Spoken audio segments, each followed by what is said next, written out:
and repair that. So as we all know, we are having a meeting today pursuant to Standing Order 1082 and the motion adopted by the committee on Monday, November 2nd. In this regard, the committee is resuming its study of the enforcement of the Canadian Environmental Protection Act. Of course, today's meeting is in hybrid format, pursuant to the House Order of January 25th, 2021.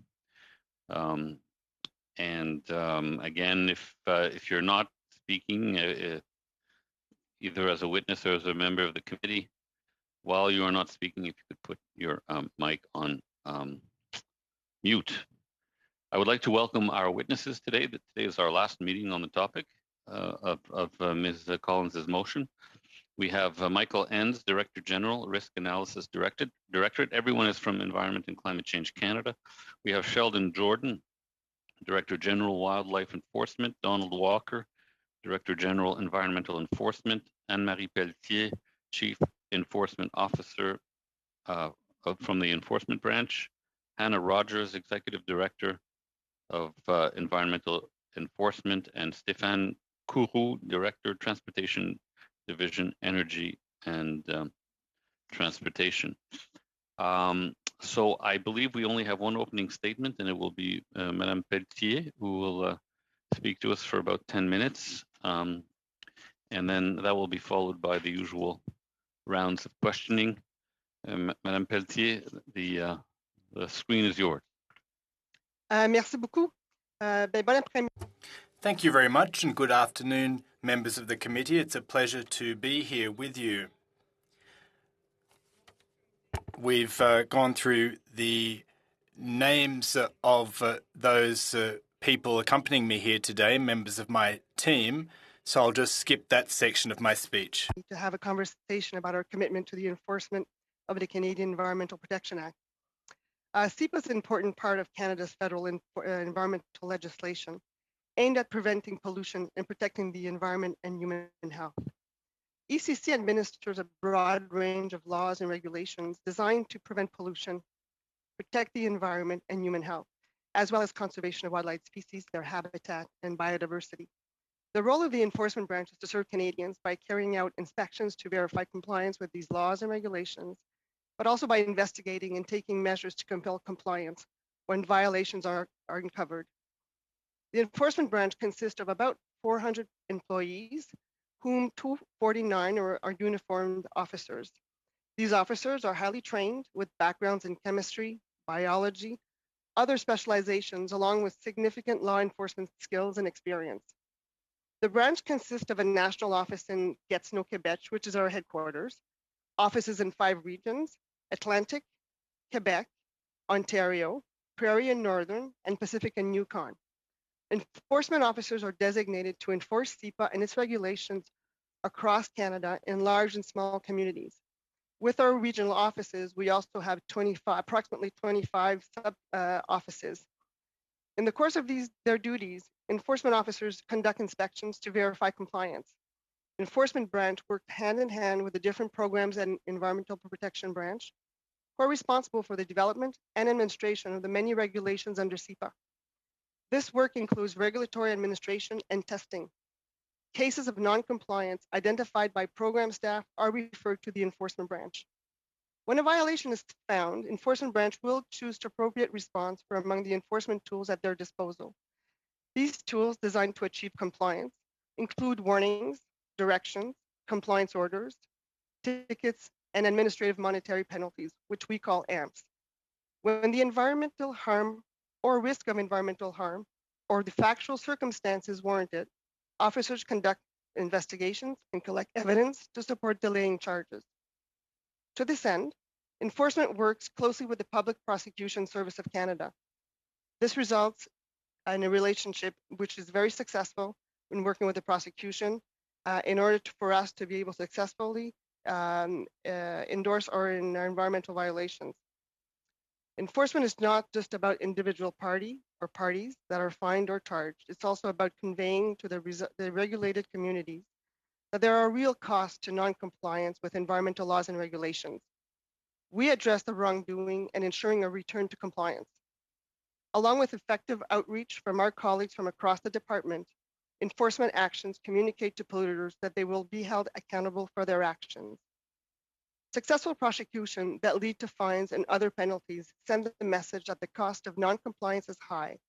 In so doing, enforcement creates an even playing field for companies and send the message that respect for Canada's environmental law is a basic tenet of doing business in our country. Achieving those results start with a thorough investigative work. Over the past 5 years, the enforcement branch has enhanced its capacity for conducting large-scale complex investigations. We have put in place a major case management protocol and have equipped enforcement officers with advanced investigative tools, a computer forensic unit, resources for evaluating the economic impact of environmental harm, forensic accounting, and more. The enforcement branch and the relevant programs have taken to heart the recommendations of this committee, as well as reports from the Commissioner of the Environment and Sustainable Development. We continually strive to improve our methods and to modernize the branch and its activities. One of the most important ways we have undertaken to advance our work is to base our activities on a rigorous risk analysis. Risk-based approach to enforcing laws and regulations mean that we are conducting analysis to identify where we find the greatest harm to the environment, human health, biodiversity, what level of non-compliance is present, and where inspections and enforcement actions can be expected to reduce the risk of harm. This approach provides a systematic and data-driven means to allocate our enforcement resources and improve compliance. We have made investments in better tools for data management and connectivity. This allows for centralization of critical departmental data in a single location. This integration will continue to transform our data into strategic assets in order to advance, enhance innovation, performance measurement, decision-making, and ultimately accountability. We are also developing the Enforcement Officer Mobile Office, which we will allow officers to have the necessary information at their fingerprints while out in the field to retrieve, upload information from the enforcement database, increasing the effectiveness of their inspections. Mobile Tout le tools monde a figé, alors c'est peut-être Everyone's frozen there. Your screen is... No, please go ahead, madam. also allow officers to record observations and information that will further bolster our intelligence gathering. ECC's enforcement branch has also been using a novel approach to continuing enforcing in Canada's environmental law during the pandemic while keeping themselves and Canadians safe. Officers are encouraged to use innovative inspection methods and tools where possible and complete administrative task force from home. Where necessary, due to the nature of the incident or nonconformity, our officers continue to conduct in-person inspections. To this end, they follow strict standards operation procedures to ensure that both their personal health and safety and the public are taken into consideration. Environment and Climate Change Canada is taking steps to align its planning and operations with its federal, provincial, territorial counterparts by launching a working group to this end. We already cooperate on a number of activities, such as inspections at the borders, joint law enforcement operations, and some cross-designation of enforcement officers. We know that by working together, the provinces and territory, we can become even more efficient and effective. Finally, we continue to adapt our operations as new regulations come into force and as our mandate and the suite of enforcement tools continue to evolve. So members of the committee, thank you for your attention. I will be happy to answer your questions. Merci Thank you. beaucoup. Merci beaucoup, Madame Pelletier. Thank you very much, Ms. Pelletier. I forgot to mention at the beginning of the meeting that we'll be finishing at 6:45 p.m. since we started late this afternoon because of the 2 votes in the House of Commons. And as far as next Wednesday is concerned, given all the votes that are slated, I doubt that we'll actually be able to meet.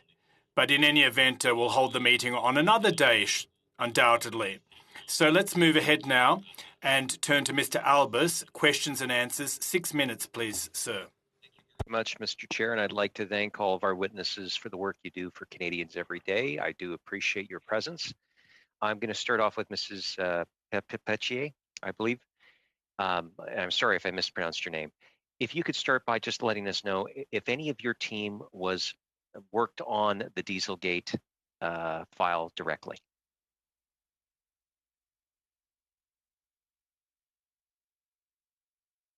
Okay, sorry about that. Which file were you referencing? Yeah, You the sort of broke up. Volkswagen Dieselgate file. Okay. Otherwise known as the Volkswagen file. So, yes, non, c'est bon, c'est que ça l'a sauté. No, I understood. It just skipped it for a moment. That are present actually work directly on the file. I do believe that we have one person present. The persons that worked directly on the file at the time have moved on. However, members that are part of the witness list and are attending are fully aware and are ready to answer all your questions. Could you please identify who worked directly on the file? The Director General, Michael Enns. He was he was the Executive Director for Environmental Enforcement at the time. So my question is to Mr. Enns. Mr. Enns, could you describe the role that you played in the Dieselgate, Volkswagen, whatever you want to call it, file? Sure. So my role was the Executive Director of Environmental Enforcement at the time. So I wasn't directly involved in the case. There was officers assigned to work the case in the Ontario region. There were supporting people from the lab that did testing of the engines and so forth. My role was as an executive in a supervising role over the officers that were actually conducting the investigation. I should note that my role at the time, in the same way that it is now, was not as part of the chain of command. The Director General of Environmental Enforcement, my boss, was the person in the chain of command most directly responsible for the case, but I did have a role as an executive during the entirety of the investigation. Okay, so your name is attached to it, but you did no direct work specifically on the Dieselgate file. That would be fair to say, yes. Okay. So could you please share what activities you did do and some of your observations? If you could keep it to 30 seconds to a minute, I would appreciate it. Sure. My role was really to ensure that the investigating officers had the support that they needed to conduct the investigation. So I was aware that of the investigation as it moved through the steps, and I made connections with laboratory services and made sure that those resources were available at the time. In terms of my observations, I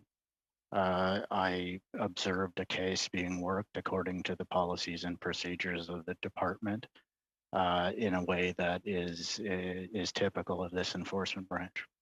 Were you able to get all the resources necessary for your colleagues to be able to do their job?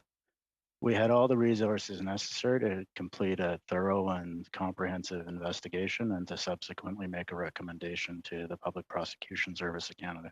Okay, did they observe at any time any irregularities or any kind of imposition on any of their duties? I know of no irregularities or impositions. Okay. I'd like to go back to Ms. Pelletier. Thank you, sir. Appreciate your contribution today.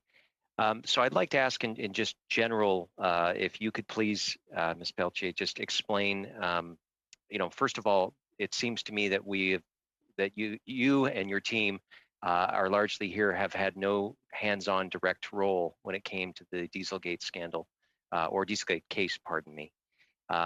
What do you think you believe that you could offer this committee today? Are you just here to just kind of discuss the activities that you would do in such a file, or have there been any specific briefings that you'd like to bring to the committee? Because I noticed in your presentation you didn't really touch upon it. Thank you. We actually, so indeed, people that are in front of you have not been directly participated. I arrived in 2018 and others arrived after me. However, we do have in-depth knowledge of the file. We've been fully briefed inside and out, basically. And we are prepared to talk about the intricacies of CEPA and also the legislation around it. But it's basically, we are enforcing the law. That is our role. so we can talk about how we are actually enforcing the law, and how we went about, there's certain aspects of how we do inspections, what are the context around it. Those are the kind of things that we are prepared to speak to. If you have questions regarding this SEPA, that is one of the reasons why we're here today. Sure, and I On the appreciate that. application of the law. I do appreciate that. Now, when it comes to 30 the actual seconds. prosecution, though, in terms of some of the questions that some people have had in regards to the fines themselves, are you prepared to speak to those? As you know, the prosecution itself, when it comes to determining the level of fine, it goes directly to PPSC, so the public prosecution. And is there anyone from public prosecution here today? No, there isn't. And why is that? Quickly, please. We've been asked to attend. We were named in order to attend this meeting today. Mr. Longfield for 6 minutes, please. Thank you, Mr. Chair, and thank you to the witnesses. And clearly, we're not here to relitigate, of course, something that's been through the prosecution services and the courts. But we're looking at the processes that are involved in terms of enforcement of SEPA, and the role that your department plays, and also the role that our committee can play. You mentioned in your presentation, Madam Pelletier, the role that the Environment Committee played in 2017, bringing forth some recommendations. Are there any of the key recommendations that came from this committee that you could comment on that has improved the operation of your organization? Yes, we can actually, Michael Enns, who already spoke to, can actually speak very heavily on this, because he is leading some of the key results on the risk assessment part, which is actually transforming, modernizing the enforcement branch. Okay, Michael, if you would like to take the lead. 30 to 40 seconds would be great. I have a few more questions. Thank you, Mr. Enns. Okay, 30 or 40 seconds. So we're aware of all the recommendations that were made by this committee, and then there was the report that responded to those recommendations, noting in particular that many of them would involve a fairly fundamental change to how we enforced and worked under SEPA. So those recommendations are being considered under a broader review of the Canadian Environmental Protection Act that was launched just recently, and is being considered as part of a comprehensive set of recommendations that were made at that time. Okay, and I'm sorry I haven't given you enough time to adequately answer. Okay. I'm thinking the interaction between your office and the Office of the Commissioner of Sustainability and Climate Change as an example. Right. So, I mean, there was a number of recommendations were made around by the CESD on how we do priority setting and where we choose to focus our enforcement efforts. In response to that, we implemented and have been implementing over the last 2 years a risk-based approach, which includes a comprehensive analysis of all the laws and regulations we're responsible to enforce, including those under SEPA, to look at both the harm that is done incrementally by offenses when they occur. And we do life cycle analysis of toxic substances, for example, to determine how much damage is done to the environment by a particular pollutant. And then we combine that with in-depth analysis of the likelihood of those offenses occurring. And those two pieces go together to form a risk-based approach. So from a likelihood perspective, we look at prior criminal history, we look at operations of an organization, financial profit, and those kinds of things to create models that together with the harm target those offenses that are the most likely and the most severe from an environmental standpoint. So Great. that. Sorry, go. We had one more comment. So that process we started 2 years ago, and so we're well advanced. We've done our analysis and have implemented inspections on the basis of that analysis, which will allow us to field test what is really going on and to continually modify those models that we've built so that we're always targeting the worst forms of environmental non-compliance. Terrific. And then as an outside of government approach or reporting to Parliament outside of the Minister's office, the Office of the Attorney General through the Commissioner's office, gives third-party oversight. Would that be a fair statement? I would think so, yeah. The Commissioner of Environmental and Sustainable Development has audited us and will again in the future, I'm sure, and that provides strong oversight that we respond to directly. And those audits result in action items, timelines, review and re-review. I sit on the Public Accounts Committee, so I pick up the audits on the other side of these discussions. Sure. It's a nonpartisan committee. Well, it's partisan because we're all members of political parties, but we try to ask our questions on behalf of efficiency of the government. Right. So, I mean, the two most recent audits were on SEPA enforcement itself, as well as some of the enforcement that we do under the Fisheries Act with respect to mining in particular. The recommendations from those audits were remarkably similar, that we needed to put in place a strong risk-based prioritization process, as well as a policy on reinspection to make sure that when we do undertake enforcement actions, we go back to verify compliance. So both of those things have been done and implemented. We reserve a certain percentage of our inspections every year for the purpose of reinspection to verify compliance, which is a direct response to audit recommendations in both audits. The risk-based directorate that I run is probably the flagship response to both audits, and it provides the comprehensive, detailed risk assessment process that those audits recommended directly to us. 30 seconds. And the other interaction is with provincial and municipal governments, and how does that take place? So I can speak to that and perhaps turn it to my colleague Donald if he has anything to add. You may have to pick that up later. I think I'm running out of time quickly. Okay, so I'll just talk till someone tells me to stop. We have extensive interactions with provincial and territorial enforcement organizations at the officer level, and that is really well functioning. And at the higher levels, the Chief Enforcement Office, for instance, we held a working group session of all her counterparts over the last year to talk about joint planning, resource efficiency, etc. We'll have to turn to Ms. Posey now. Sorry, sir. Ms. Posey, please go ahead. Yes. Well, thank you very much, Ms. Pelletier. You really have your work cut out for you, and it's so crucial. And it's to keep Canadians and Quebecers safe. You have said that the Chief Environmental Officer has improved their capacity to conduct investigations, and yet a witness has indicated that Environment and Climate Change Canada has conducted fewer investigations under SEPA in real terms. There was a drop in the number of inspections,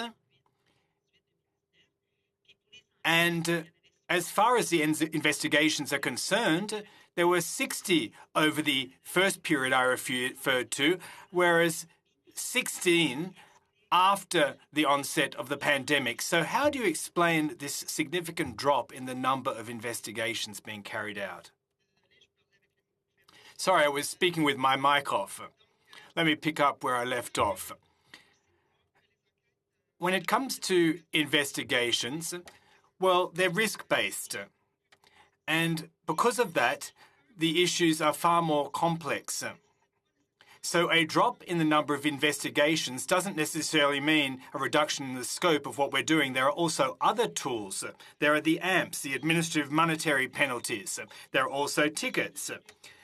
There are also compliance orders, which don't come out in the figures, but they have a major impact. And I'll call on our Director General, Mr. Walker, to elaborate on that and respond in greater detail to your question. But the figures don't tell the whole story. Please go ahead, sir. I just have 6 minutes, so please proceed concisely. Absolutely. So there's a variety of factors to look at here, and the one that is critical is the types of inspections and investigations that are undertaken in a given year. So there can be some fluctuation, if particularly as we move to more of a risk-based approach. And so looking at specific industries to determine levels of non-compliance as a baseline and where we should be focusing our efforts. Some that are more straightforward to investigate will naturally move faster, particularly if they're all located in urban areas, whereas others will require more legwork, more collection of evidence, longer periods of time to analyze the evidence, as well as additional effort in terms of where we send resources in order to collect samples and the like. Est-ce que vous considérez que les Do you believe that your human resources are adequate in terms of their number? That's an interesting question.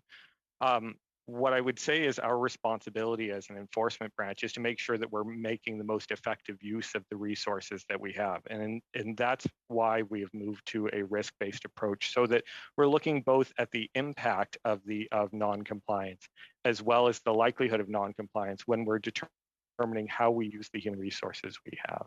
I might turn it to Michael Enns again to describe a little bit more on how that works in terms of our planning process.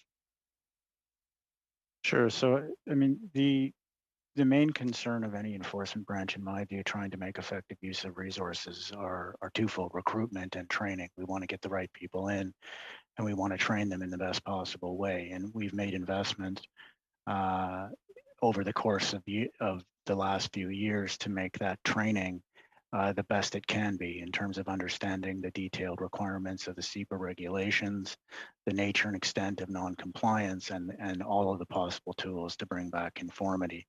In terms of recruitment, we invest heavily there to bring in people that have backgrounds that are diverse and scientific in nature, as well as combined with good and detailed knowledge of policing techniques.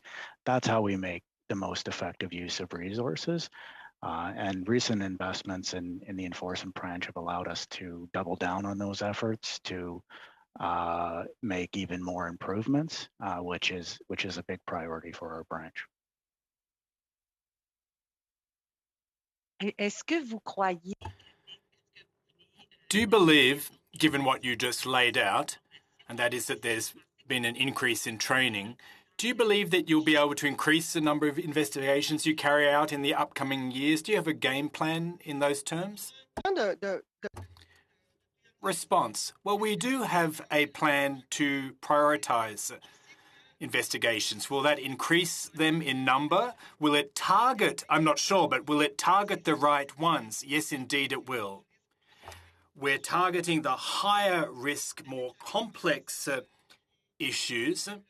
And of course, regulations will be developed over time. And those regulations become more and more complicated. And therefore, we need to train our enforcement officers so that they can be prepared to respond to those new regulations. So I said earlier, it's not just about specific numbers of investigations being carried out. Now, I don't know whether Mr. Walker referred to this, but there are a number of mechanisms and tools that we have at our disposal. There are requests to carry out inspections and investigations. So it's not just about what we put our finger on, it's what the public sheds light on too. We'll now hand the floor over to Ms. Collins.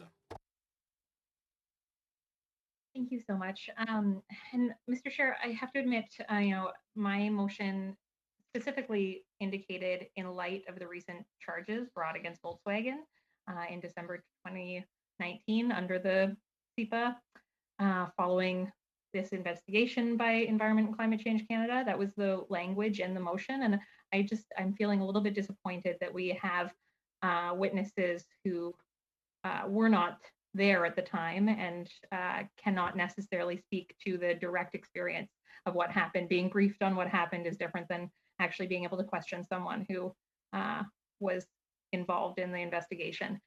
But with that said, I think Volkswagen, the case has been referred to as one of the worst environmental crimes committed in Canada, and Canada's response to it has been characterized as hesitant, weak, inadequate. One of the criticisms was around the length of time it took. So in the US, the EPA issued a notice of violation to Volkswagen in September 2015. And about a year and a half later, the company pled guilty, actually less than that, in January 2017 to 3 criminal felonies, whereas Environment and Climate Change Canada began investigating in September 2015, and charges were only laid 4 years later, December 2019. So we've heard testimony that the agreed statement of facts from the US would be legally admissible in Canadian court, that the testing done in Canada was used as evidence by the US government. So why did it take 4 years to charge Volkswagen here in Canada? Qui veut prendre la question? Would someone else like to respond to the question? Ms. Pelletier. I'll ask Mr. Walker if he would. He's the Director General on the environment side to speak, please. Mr. Walker, the floor is yours. Certainly. So with a case of this magnitude, it's not unusual for the investigation to take multiple years. It's certainly correct that as Ms. Collins mentioned, that under Section 23 of the Canada Evidence Act, records of proceedings from certain foreign courts, including the United States, can be introduced as evidence in Canadian courts. However, that doesn't vitiate the need for Environment Canada to conduct its own investigation under Canadian law. Specifically speak to the comparison. So it took a year and a half, less than a year and a few months for the US to complete this, and they actually laid criminal charges, whereas it took us 4 years, and the charges were in no way comparable. So what was the difference between our investigation and theirs, especially given that they had already completed theirs and we could use their statement of facts? You think that would speed it up? So absolutely, while it is possible to enter their statement of facts as evidence for a Canadian prosecution, the fact is that the charges laid in the United States were under US law, and weren't the same as what was pursued in Canada under the Canadian Environmental Protection Act. So for the testing of vehicles is certainly one component. There's also the investigation of the defeat devices themselves, which actually required some level of reverse engineering in Canada, because it was to not simply demonstrate that the vehicles were not performing the way they were expected to, but to show that there was a device that was designed to do this. I may actually turn it over to Mr. Carew to speak a little bit about the technical aspects of testing, as well as the fact that the cooperation with the US on testing. In the interest of time, I'll move on to my second question, which is around the proportionality of the Canadian fine. So even adjusting for population and the number of vehicles sold, the $196 million fine paid by Volkswagen Canada is much, much smaller than the $4.3 billion in civil and criminal penalties paid in the US. Now, I'm curious about the recommendations that the enforcement officials made to the Crown prosecutor with regards to Volkswagen and the rationale behind those recommendations. And I'd specifically like to know if the recommendations, the recommendations are made on behalf of the minister. And so what input, if any, did the minister's office have on those recommendations? What input, if any, did the prime minister's office have on those recommendations? Under CEPA, compliance and enforcement policy is the responsibility of enforcement officials, but it's on behalf of the minister. And they make recommendations to these Crown prosecutors, around penalties, the proportionality and nature, gravity of the offense, etc. So that's a really interesting question. I think this goes back to, in 2005, the creation of the enforcement branch, which was designed to create sort of an independent and impartial investigative body that could undertake enforcement activities under CEPA. So to the best of my knowledge, there is no interaction in terms of the minister's office or the prime minister's office in influencing the work of the Public Prosecution Service of Canada in terms of the discussions of the actual penalty amount. But I would go back to Justice Rondinelli's reasons associated with when he accepted the plea agreement, which actually indicates that this is a new era in terms of scope and size of penalties. He recognizes that this penalty of $196.5 million that goes back into environmental projects in Canada is 26 times the next highest amount that has previously been collected. Interesting discussion. This is very interesting, and I hope it will continue along these lines as we go into our second round. which includes 5 minutes from Mr. Redekop. Thank you. Thanks to all the witnesses for being here. I'm going to ask Mr. Carew a question. In her opening remarks, Madame Pelche said that the enforcement branch and the relevant programs have taken to heart the recommendations of this committee, which I assume is in reference to the 2017 study by this committee on SEPA. And in the government response, then Environment Minister McKenna wrote to the committee saying that, quote, some of the recommendations would be best realized through implementations rather than statutory change, end quote. And then Madame Pelche listed some of the changes that have happened. So, Mr. Carew, with these changes and these tools in place as they are now, would your enforcement officers have been able to uncover what Volkswagen was doing? Thanks for the question. Maybe just to clarify one thing, I'm not with the enforcement branch. I'm part of the program that support enforcement when they are conducting investigation. But I can certainly answer the question in terms of what we have implemented since the Volkswagen situation to improve our testing and finding of those defeat devices. First, we have implemented also a risk approach to selecting test specimen to ensure that we have the broadest scope and we focus on those vehicles or engines that could provide more likelihood of having exceedances. We've also increased the number of resources to what we call the enhanced compliance verification approach or funding. In that, we are conducting more testing than we were before Volkswagen. And also, we are also conducting testing that is different, testing that we do to try to be unpredictable and find issues such as what we found in the Volkswagen situation. So we're no longer only conducting laboratory testing, but we're also moving ahead to conduct on-road testing using portable measurement emission devices. And we're also conducting testing on unpredictable cycle, where we monitor all of the computer systems and other parameter to try to ensure that the vehicle is always operated in the same way that it would do in a laboratory. So in your opinion, then, do you think that there would have been a much higher chance that you'd have caught VW in this case? What I'm saying is that with the resources that we have at our disposition, we're working towards ensuring that we are as efficient as possible to test the widest spectrum of vehicles and also trying to find those evidence as much as we can.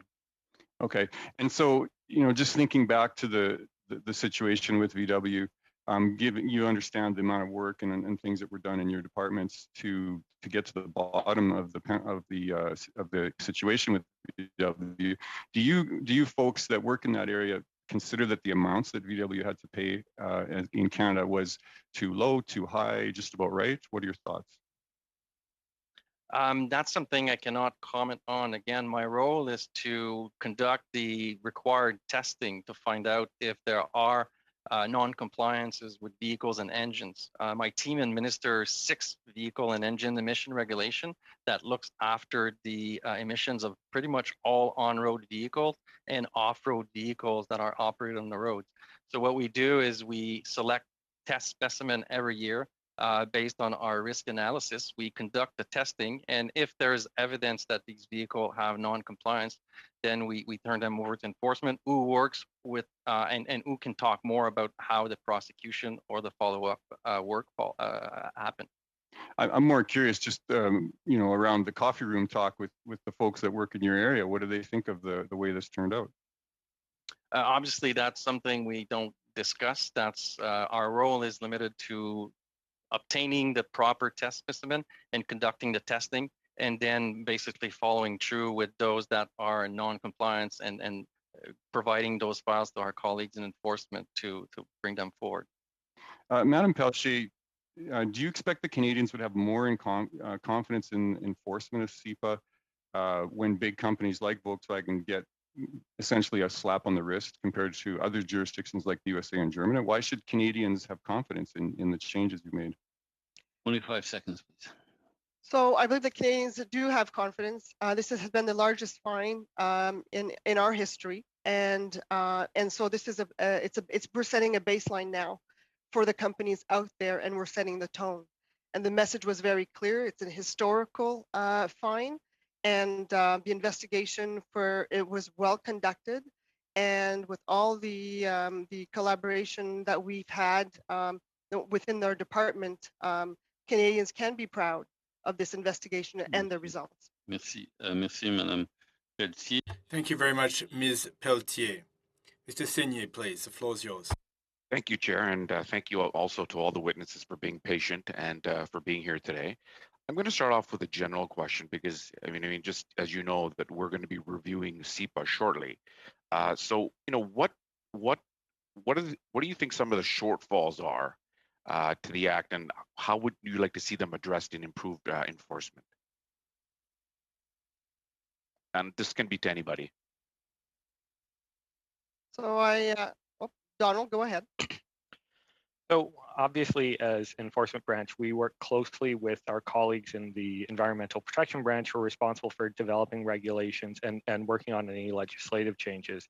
And our goal there really is to make sure that any envisioned changes are workable from an enforcement perspective, at least the resources that are required with respect to enforcement are considered, and that we have the appropriate tools and training to make sure that our officers are out there able to enforce the law.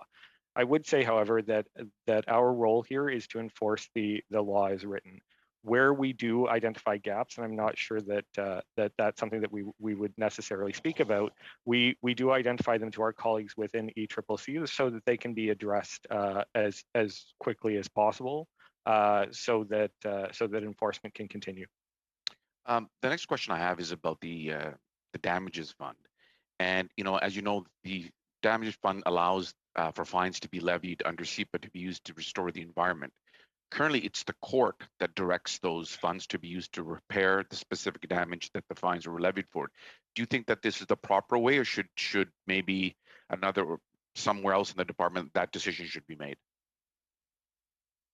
The Environmental Damage Fund works very well, and the public prosecution makes a recommendation, but it is still to the courts that these recommendations are made, and the decisions are made from the courts, and they're working very well. Okay, that's good. Good to hear. Also, much of the conversation around enforcement is about what to do after an infraction has been committed, by which point sometimes it's too late to prevent the environmental damage from happening in the first place. What measures do you think could be taken to help enforce SEPA before there's an infraction and before the damage is done? So we have a compliance promotion program within the department, who work very well in tandem with the enforcement officers as well. But this is the prevention side of the equation, if I can say, where that education part with the regulatees are happening. So that is where you want to prevent from an environmental incident to happen.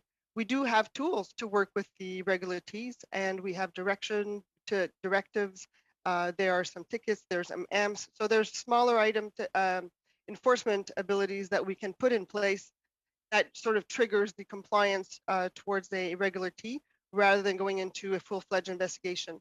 And so we do have tools to be able to do the prevention side of it within the department. How much time, Chair? Sorry, you have about a minute and a half. Okay, just to close up, because you mentioned AMPs in your opening remarks, and you mentioned AMP nouns. Is there any thought being given to expanding the AMPs or raising the levels or expanding the scope as an alternative to prosecution for non-compliance or addressing non-compliance? Donald, would you like to answer that one? So I think that's really well framed in terms of the goal of the enforcement program, which is to address non-compliance and reduce non-compliance. So administrative monetary penalties are certainly one tool that are available to officers since 2017. And what you'll see is that with the implementation of the administrative monetary penalty system, there has been a reduction in other types of enforcement activities because it's a more straightforward means to address non-compliance in a reasonable time frame. Officers also have the opportunity to issue written warnings if they feel that the situation merits it, as well as environmental protection compliance orders.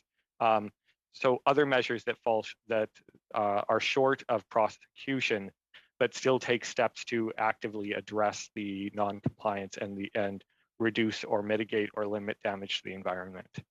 Thanks. Thank You only you. have Thank you. 5 minutes there, Mr. 5 seconds left. Madame Posé, 2 minutes et demie, s'il vous plaît. Ms. Posey, 2.5 minutes, please. Go ahead. Well, yes, Mr. Winfield, who's worked on the SEPA enforcement and came before us in 2017. And when he appeared, he said that some regulations seem to focus on possibilities of major pollution, but there seems to be little enforcement there. Have you prioritized the inspections that need most intention? Response. Well, yes. In fact, we've been engaging in that kind of exercise for the past couple of years when it comes to risk evaluation and assessment. So I'll ask Michael to elaborate on how we prioritize and how we plan. Sure, thanks. So there's a couple of issues here. In terms of the priorities that we set, we absolutely take a look at the entirety of our mandate to judge the risk on the basis of the harm that's done and the likelihood of those things happening. If I may just cut you off, I can't hear the interpretation. Just one moment, says the chairperson.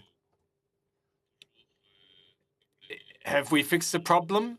Can you hear the interpretation, Ms. Posey? Well, the witness will need to speak for a moment. Do you hear Oui. me in French? Okay. Testing one. Yes, I can hear the interpretation.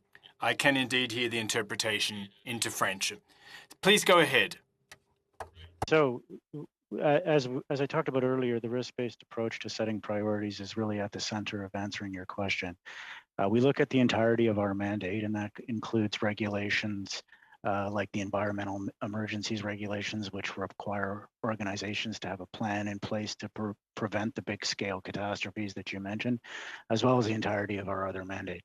And we combine that with proactive sampling of various parts of the country. So we both do targeted inspections on the basis of the risk work and cast a net through random inspections to make sure that we're continually keeping our data set relevant and we're continually focusing where we can do the most good in terms of risk reduction.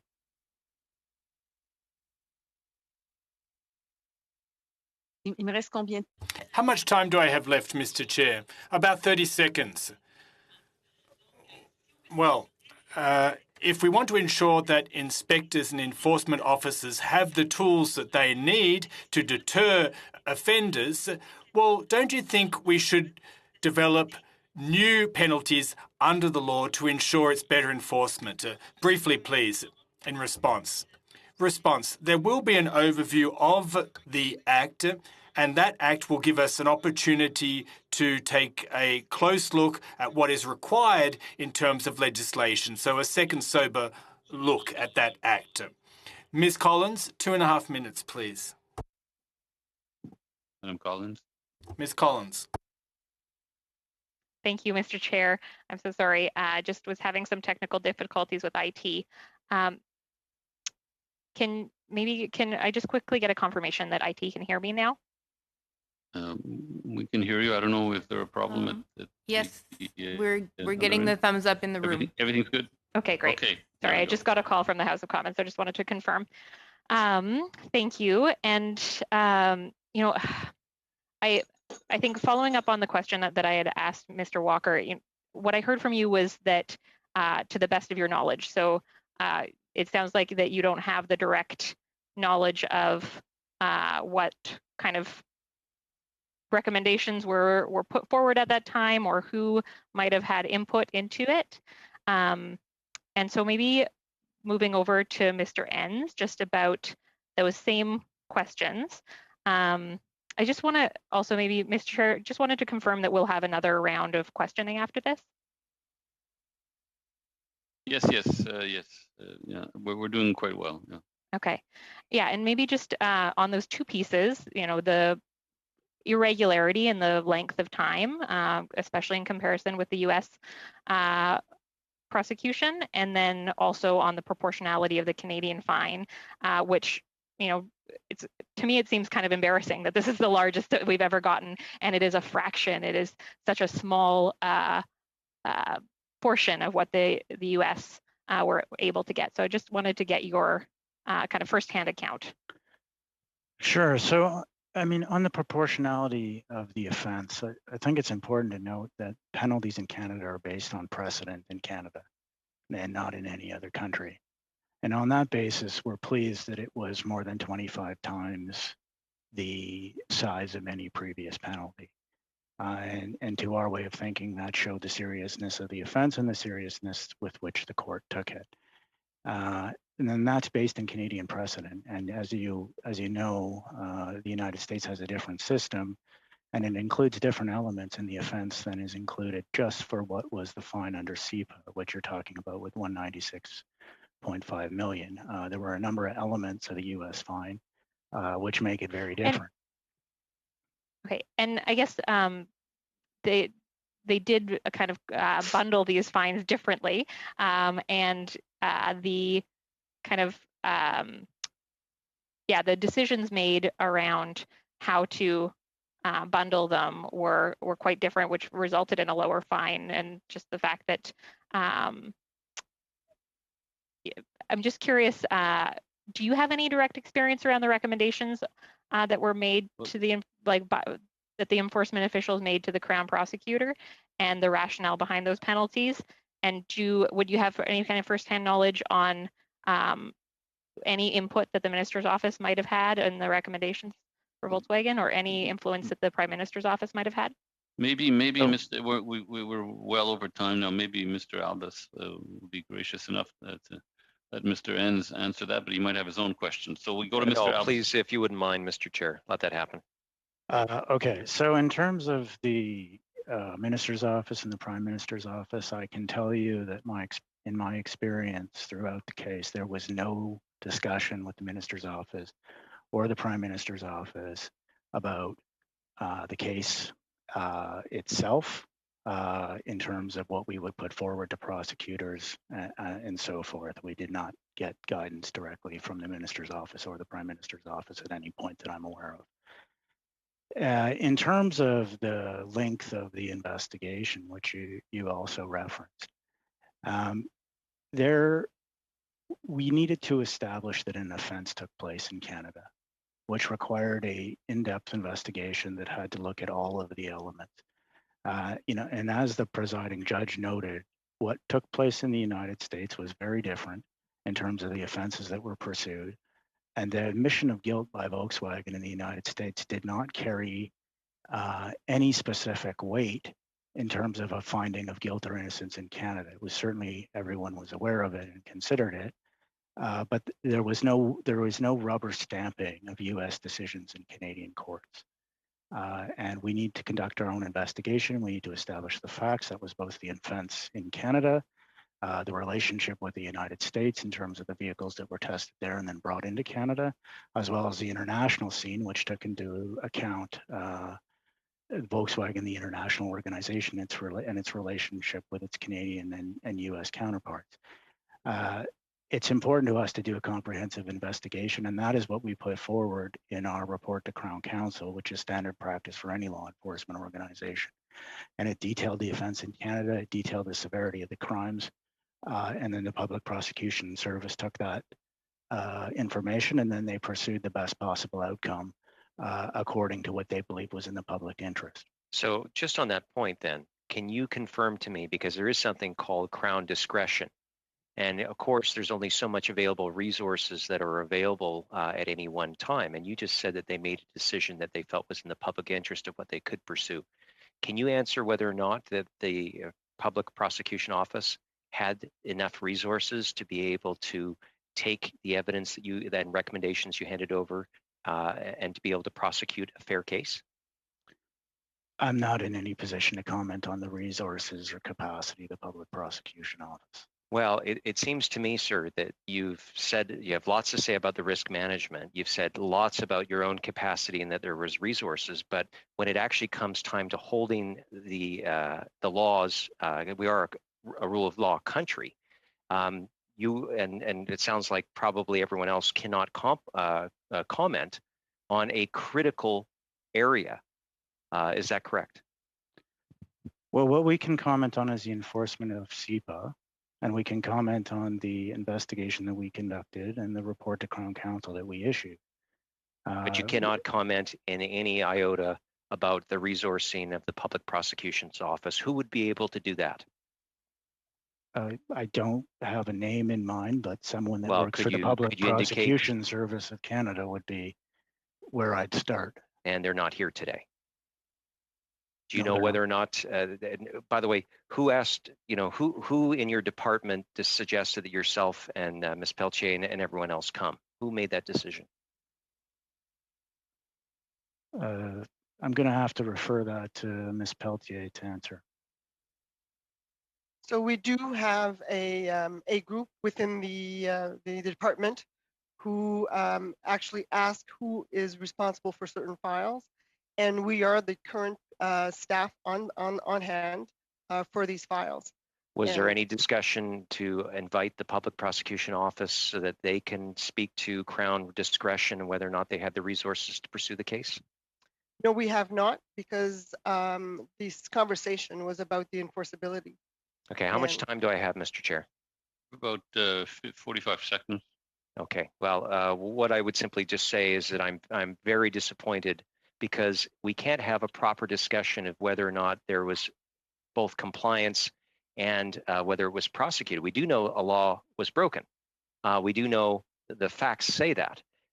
We've had questions about the proportionality. We've had questions about the length of time. To me, 4 years is an indication that perhaps it was not resourced. So, Mr. Chair, I have to say I am terribly disappointed by the choice of witnesses today, not reflecting on the expertise or the service that these public servants do. But I have to say I'm disappointed because it doesn't speak to the motion that was put forward here to this committee. Okay, noted. Thank you. Mr. Schiffke. Well, thank you very much, Mr. Chair, and I'd also like to add my thanks to the witnesses for being here with us and sharing their thoughts as well as their expertise. I'd also like to thank them for all the work that they do every single day behind the scenes that doesn't perhaps go noticed by Canadians in their efforts to protect them and protect our environment. I guess my first question would be for Madame Pelletier, and perhaps could be also applied to all of the witnesses that are joining us this evening. Do you think that the current laws, the penalties, and all the tools at your disposal are effective at protecting the health and safety of Canadians at large, and also in incenting actors not to break those laws? If yes, why? And if not, what can we do, given, Madame Pelletier, as you know, we're looking into how we can reinforce and strengthen CEPA. What can we do as a government to assist you and your team in the invaluable work that you do? Thank you. So the current situation, do we have the proper tools? I believe we do have proper tools. And the court cases actually show that we do have the proper tools. And we're bringing the regulators back to compliance through the diversity of tools that the enforcement officers do have. There's the CEPA review that is coming, and we've talked briefly about that, which will provide us with an opportunity to really engage with the community, but also we work hand in hand with the branch who does the CEPA review, and we will have an opportunity to bring our comments on board. Donald, would you like to further that discussion, please? Absolutely. So the penalties associated with CEPA enforcement serve multiple purposes, and part of that serves as a deterrent not only to the individuals or companies that were the subject of non-compliance, but also to others in the same industry. As you know, the Environmental Enforcement Act review has begun in December of last year as part of the regular cycle. So perhaps I can turn it to my colleague, Ms. Rogers, to provide a little bit more detail on that. Sure, thank you. So in 2009, Bill C-16, which was known as the Environmental Enforcement Act, made a number of changes to the enforcement scheme of SEPA and a number of other pieces of legislation. And we are now 10 years past that point. And there was a requirement to do a review to make sure that fine amounts and sentencing provisions are effective and consistent with public values, the economy, and other relevant circumstances over time. So we have to do this on a periodic basis. We are at that time right now. So that review has been launched in December. It's going to take about a year. We're gathering input from stakeholders, Indigenous partners, and the public. And once that has been completed and there is a report, there will be an opportunity for the government to consider its findings and look at it in tandem with the committee's 2017 recommendations, and then make some recommendations in terms of whether there are changes that should be made as we go forward. So that's a quick summary of what is coming over the next year on the EEA review. Well, thanks. Thank you, all three of you, for your response. I'm going to try and squeeze in another question if I can, and that's with regards to audits. We know that the Office of the Auditor General conducts audits on the enforcement of Canadian Environmental Protection Act. Can you please explain what Environment and Climate Change Canada has done to respond to these audits over the years? Are they effective, and are there any key kind of findings or results from these audits that we do?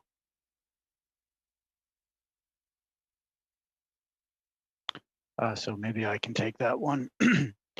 So yeah, the CESD audits and the audits of the Auditor General are a key part of helping us to prioritize what we need to do with our program. So over the last couple of years, the main thing that we've done is implement the Risk Assessment Directorate, which is going to provide for the comprehensive analysis of all laws and regulations as a baseline to direct our resources to where it can do the most to stop the most severe crimes against the environment. The reinspection piece was also a point raised by the CESD. And we've since increased the amount of reinspections we do, particularly in the highest risk areas. So those are some of the measures that we put in.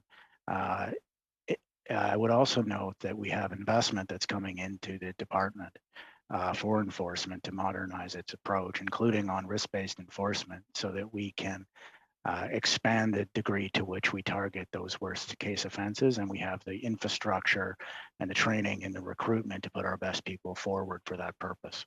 Merci. Alors, le temps est... Thank you. Your time has run out. We'll move on to the third round. Mr. Albas, 5 minutes, please. Thank you, Mr. Chair. I would like to start off with Madame Pelletier again. Madame Pelletier, I described earlier the issue about whether or not the Public Prosecution Service had adequate resources. Can you just confirm to me that no one from your team will be able to speak to whether or not that they had the adequate resources to be able to hold, the recommendations that your department made to them? So I am not in a position to determine the resources of the public prosecution. That is not in our purview. It's really something that they will have to answer. Would you say that any compliance, any proper system of compliance must not just only have the front end in terms of detection, investigation, and enforcement, but it also needs to have the successful prosecution component for there to be seen to have been justice and the CR laws honored?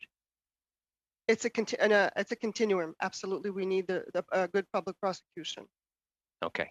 Would you say that we are getting a full view of that spectrum here today? No, you do not have the full view. You have the view of the enforcement portion. Okay. Do you think that is allowing members of parliament to be able to say to their constituents that there is a strong process from A to Z in terms of enforcement of SEPA? For when it comes to the SEPA mandate, for the departmental mandate for enforcement, you do have the proper team available to you today to discuss the enforcement under the Environment Canada and climate change mandate. Okay, but a critical component, because if we don't hear from the public prosecution as to whether or not that they were properly resourced and were able to review your information as well as the Just a point information of provided order, by the Mr. Chair. Americans. Point of order. Like we don't have the witnesses on trial, and especially when we're asking questions of another department, I don't think it's fair to the witnesses. I understand, but the witnesses can I guess answer for themselves in that regard if they wish. I could only speak to the mandate of Environment and Climate Change Canada today. Okay, well, yeah, Mr. Chair, I have to just again raise my concerns here that we cannot do our job as parliamentarians. I've seen this happen on this committee a number of times. This is not reflective on our committee witnesses here today or yourself and your chairmanship, Mr. Chair. We've seen where we wanted to have the deputy minister come in and I've asked specifically that I wanted to ask questions in regards to her role as an accounting officer. MP Collins has put forward a motion endorsed by this committee asking so that we could get a full spectrum of questions in the efficacy of the CEPA regime, starting from detection all the way through to successful prosecution or not. And unfortunately, Mr. Chair, that is not happening today. I just want to register, Mr. Chair, in the strongest of terms, and I am not a member of Parliament to throw these terms around lightly. I am deeply disappointed by the government's regard for our committee, and I do hope, Mr. Chair, and I hope the other vice chairs are listening, and I do hope ultimately the minister and his staff are listening, that to be treating members of Parliament, specifically the committee that is charged legislatively, statutorily, with the scrutinizing of his department and the government's general approach. I just want to register my frustration, my disappointment, and quite frankly, Mr. Chair, I'm getting to the point of anger because this committee is being shown time and time again a lack of regard. Thank you. Point of order, Mr. Chair. Yes, yes. Is that Madam Sachs? Yes. Yes, it is, Mr. Chair. As the newest member of the committee and having stepped into this study, it was my understanding that this study was really about CEPA enforcement and not re-litigation of the Volkswagen case as per se, but to see how we can improve CEPA with the commitments that were made at the throne speech even in 2020 of last year.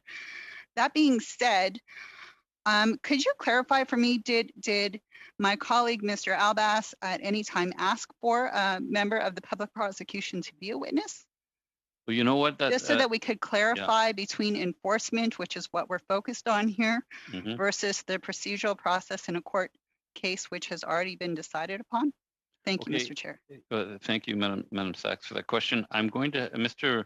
Albas has about 30 seconds to clock. Yeah, no, maybe if I could, I wasn't actually going to continue, Mr. Chair, but now that MP Sachs had, you've given me the floor again, so I'm taking it. Perhaps the MP should consider that part of a justice system is a properly funded justice system. We've seen in the past few years questions of the independence of that prosecution, and now we see questions about resourcing and the ability for them to be able to hold companies accountable. I think is 100%. This is not relitigating something. This is us holding the government to account for its resourcing. So, Mr. Chair, I would appreciate if the member would allow me to have my piece and raise legitimate points of order in the future. Okay, I'm going to actually suspend just for well, not suspend, but I want to take a time out. I want to speak to Madam Clerk and so that I maybe have some answers for some of the points that have been raised. So you still have your 30 seconds, Mr. Albas, but I'm going to put myself on mute and get back to the committee in a couple of minutes. Thank you.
Can everyone hear me?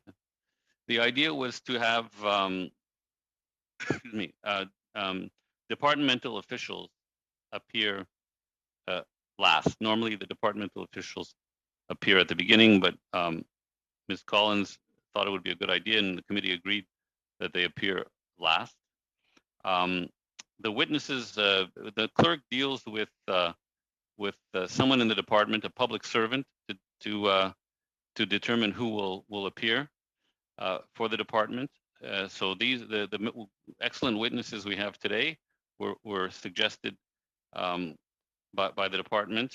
To my knowledge, nobody invited anyone from the Public Prosecution Service of Canada. I don't think any member of the committee suggested that we do that. There was someone by the name of McCready, I forget the first name, I apologize, who was basically replaced here today by Ms. Pelletier. So I would, Ms. Pelletier has been briefed. And Ms. Pelletier, I imagine, was in the office all along. You weren't brought in from an outside department, were you? You've always been working in this office?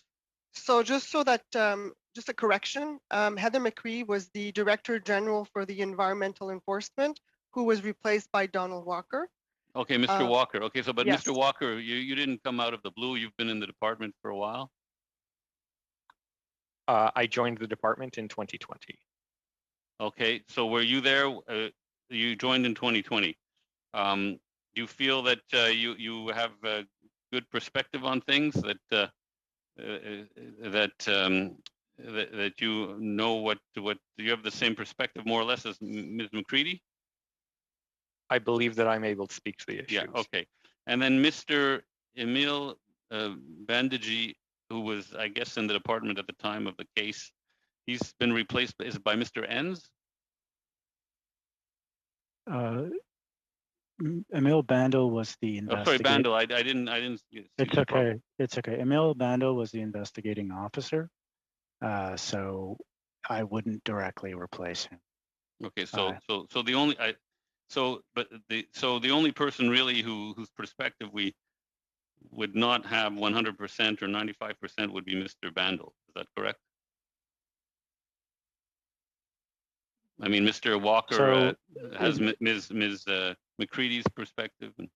So Emile Bandel was the investigating officer, but he was in touch with me, and I received regular updates from him through the entirety of the case. So if that means, on that basis, I understand the key aspects of the investigation and can relay them here. Good. Okay. So really, what it boils down to is that the witnesses we have today were recommended by the public service as being the most relevant, and we never were asked to bring in anyone from the Public Prosecution Service.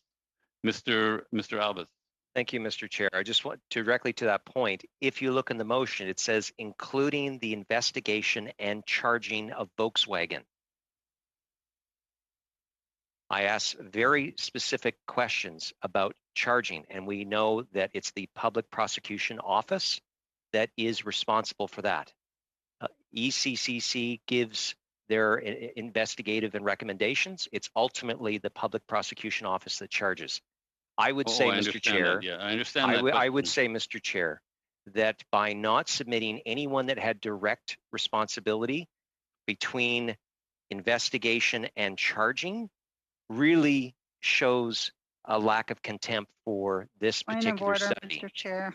And you know what? Every time someone disagrees with me, Mr. Chair, I really hope it's a real, point of order. Point of order. Okay. Ms. Sachs, yes. Again, Mr. Chair, just, new committee member clarifying. Since joining the committee, I've been asked to submit witness names for upcoming studies and recommendations and so on and so forth. Also, in line with the motions for the proposed studies, we can offer who we want. Just to clarify that the member didn't specifically ask for PPSC. I'm just trying to be clear here. Yeah. Thank you, Mr. Chair. Okay. Well, no, I have to agree that we talked about having departmental officials, and a representative of the PPS would not be a departmental official. and nobody pushed to have us invite someone from the public prosecutor service. So, I mean, if there isn't anybody from that service today, it's because there was really never a request, as far as I can see. We did, Mr. Chair, and I do appreciate now we're in a debate stage here. But again, the motion itself said charging, investigating, and charging a Volkswagen. So one would just simply say, for a matter of course, you need to have people that were on the case, both from an ECC side and the public prosecutions. It's right in there. Well, we have people who are, you know, on the case in some way. But I've asked specifically questions about the charging and the ability to deal with. We've asked questions about successful prosecutions, Mr. Chair. I understand They've told me no, we can't speak to that. I understand that, but as I say, nobody ever mentioned that I can remember that we should invite the public prosecution service. It's not up to the opposition, Mr. Chair, to tell the government who they should send to speak on their behalf. Well, that is something it's always the department. And I will say, Mr. Chair, it seems that ECC, from the deputy head, or I should say the deputy minister, we've made suggestions before and they have not honored them. And in this case, we have no one that has direct experience working on a specific case. And it's, you know, again, I'll let MP Collins speak to her own motion, but I will say, Mr. Chair, it's the government's decision who they send. And I would say by not sending someone from the Public Prosecution Service, there are questions that this study is unable to contemplate because we just don't know. And they've said time and time again that they don't know. That doesn't mean they're not responsible public servants, but this could be by design, or it could be by just a simple oversight. I am saying how frustrated I am that we can't get answers on those things. I understand, and it's noted. You have 30 seconds left. No, I'm feeling pretty vented. Okay, good, good. So we'll go now to, but your point of order. Yes. Point of order, Chair. Mr. Shifty. Yes. Is it? Thank you. Thank you, Chair. I'm sorry. I just mean. Sorry, who was that? I thought that Mr. Shifty or Mr. Baker. It's Baker. Okay, sorry. I thought it was Mr. Shifty. Sorry, Mr. Baker. Chair, in our last meeting, I tried to raise and propose that the committee adopt a witness for a different study that I thought would add value to the study. And before the pros and cons of that witnesses were considered, Mr. Albus dismissed it outright because he said that is a decision of the subcommittee. Now, Mr. Albus wants to have it the other way, and he's criticizing the choices that were made by the subcommittee and by the chair in the context of that process. So I would suggest, Mr. Chair, that we can have it one way or we can have it the other way, but we can't have it both. And I think we have some excellent witnesses here. And I think if we're genuinely interested in looking at the enforcement of SEPA instead of debating this issue and venting, as Mr. Albus said he was doing, let's hear from the witnesses. Thank you. Okay. Well, I've noted your comments, Mr. Baker. I've noted Mr. Albus's comments. And Mr. Albus said he doesn't need any more time. Well, you know, Mr. Chair, if you give me 20 seconds, I'll just say to Mr. Baker exactly that, you know, again, venting can be good for the soul, but it's also important for us all to recognize that it's not the steering committee that chooses which government representatives will come to committee. It's the government that chooses to do that. So I understand his point, but it's not matching means with ends. This was a decision by who was sent, by the government, not by the committee. By the department, yes. Okay, so we'll go now to Mr. Baker, as it happens, for 5 minutes. Wonderful. Thank you. Well, I'm looking forward to asking some questions of our witnesses. I have to be frank. I think as I think about this issue, the enforcement of SEPA, and I put myself in the shoes of many of my constituents, this is something that they may not be very knowledgeable about, and this may not be something that touches them every single day. So I'm wondering if you could just help me understand a little bit, and please consider that, you know, there's some of my constituents or our constituents may be watching at home, and maybe I'll direct this to whoever wants to answer it, but help me to understand when you talk about how you prioritize what you're going to study, when you talk about a risk-based approach, what does that mean? And could you give some examples as to how that might touch my constituents? If I may, Mr. Chair, there's two things. We will answer your question, absolutely, but also in an effort to clarify our process, we can, if the committee chooses to do so, we can walk you through an investigative process until we turn the report to Crown to the prosecutor. If this could help the committee better understand how we function as an enforcement body. So that is an offer that I put on the table, and I will turn to Michael Enns to answer the current question. Great, thanks. So in terms of how we prioritize and what it might mean for your constituents, the worse the chemical, the worse its interactions with other chemicals, and the greater its impact on the environment, the more likely we are to target businesses that would release that substance into the environment, or people, or groups of businesses.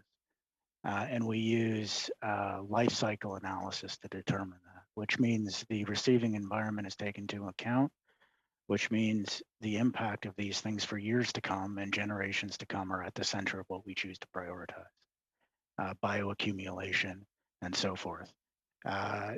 It means also that we target the businesses that we believe are the most likely to be non-compliant, which means legitimate businesses that are not engaging in behaviors that would cause us to target them are less likely to see an enforcement official and have greater span to do what it is that they do to employ people and to bring jobs into your community. So that is what is at the center of it. And looking at the chemicals and the pollutants and their interrelationship with one another and targeting businesses on that basis is not a simple matter, but we do it, and I believe we do it as well as anybody else in the world does. Okay, thank you very much. Thank you for that. If you don't mind, I'm going to go on. If we have time, I'll come back. But I just want to ask a couple other questions, if time permitting. And I'm going to direct this to Mr. Walker. Mr. Walker, in response to an earlier question, you said you don't rely on, and I'm not quoting you, but you said something to the effect of, you don't rely on U.S. Enforcement decisions and penalties as a blueprint for your own decision making. You can correct that statement if that was incorrect for me. But that to me sounds like common sense. And can you just explain why that is?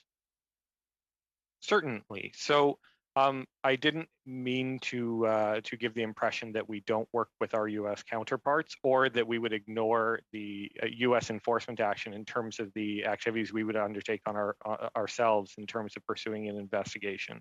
We actually do have regular communication with the United States Environmental Protection Agency. We share information where appropriate and where permitted under the respective protections of information in each country. The issue that I was attempting to address earlier was simply the fact that the U.S. charges were under U.S. law. They weren't the same charges that were being pursued under the Canadian Environmental Protection Act, and we don't have perfectly mirrored legislation in terms of our two approaches to protecting the environment. The other component there would have been the fact that, as my colleague Mr. Enns mentioned, when we look at the penalties assessed in Canada, they're based on precedent in Canada. So 26 times the next largest environmental penalty ever is a recognition of the serious nature of the offense that was pursued in Volkswagen. Thank you very much. Chair, how much time do I have? Yeah, your time's up, unfortunately. Madame Posé, c'est à votre tour. Ms. Posé, the floor is yours. Ms. Posé? Yes, thank you, Mr. Chairman. As far as the Volkswagen fines are concerned, they were reported in the Environment Damage Fund. Where did those sums go to, and where is that reported? Do you have a plan as to how you're going to allocate the proceeds from those fines? Let's take that. So I can start the conversation. So the environmental fund with the Volkswagen fine, for example, it's going towards the climate change impacts, and so there is like any fund, there is a set of criteria that I do not have on hand, but they are publicly available. Set of criteria where provinces, private companies, interested parties can apply to this fund, and it has to meet certain respected targets for this fund to be able to access the funding. So every time that there is a fund that is allocated to this pool, there has to be a set of criteria that meet the Environment and Climate Change Canada's objectives. And it's all under that chapeau. And in this instance, it's about air quality and the climate change.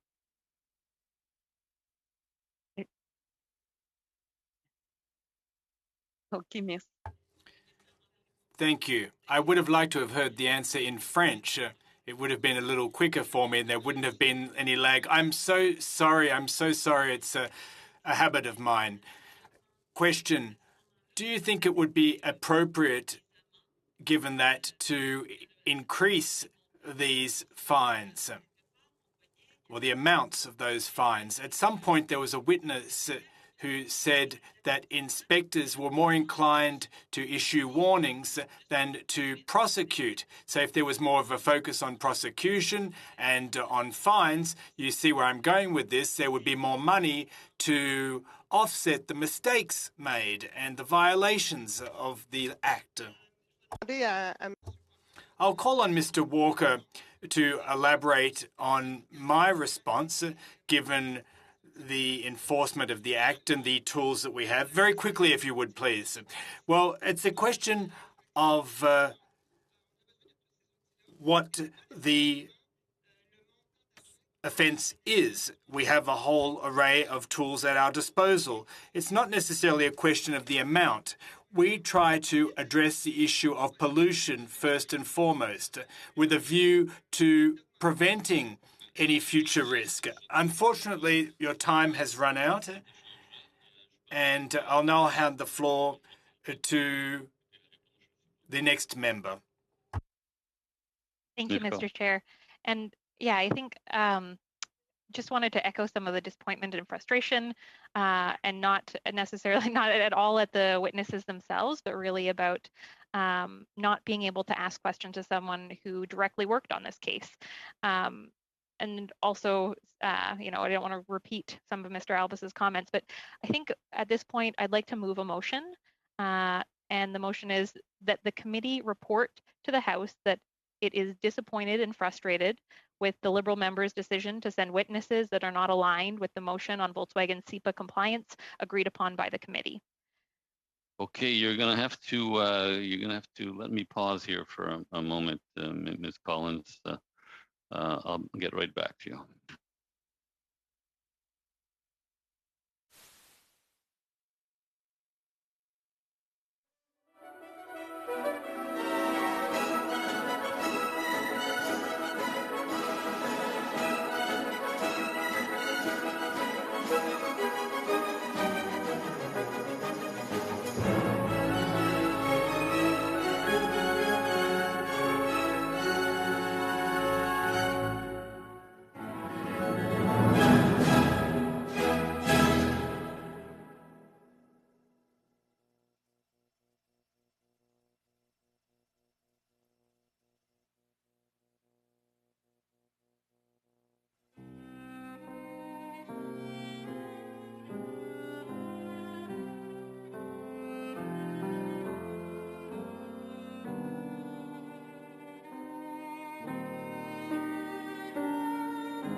Ms. Collins, you could repeat your motion slowly so that the clerk can write it down, and so that we can be sure what it is you would like to be voted on.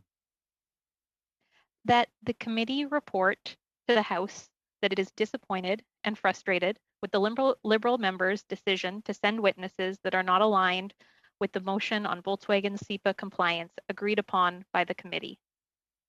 Okay, so let me just make sure the clerk has that. Just a second. Did she say Liberal government or Liberal members? Because I think, Liberal members. okay, but that's we can debate that. We can debate that. well, no, I just wanted to make sure I heard her correctly, because okay, I think it would probably be government, right? Well, that's part of the debate, I guess. Happy to have a friendly amendment.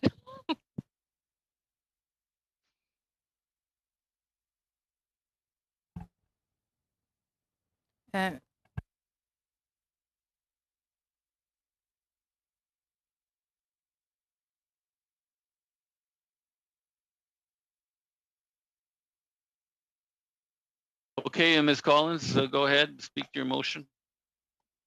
Thanks, Mr. Chair, and I want to stress that this is in no way a reflection on the witnesses themselves. I deeply appreciate you spending your time and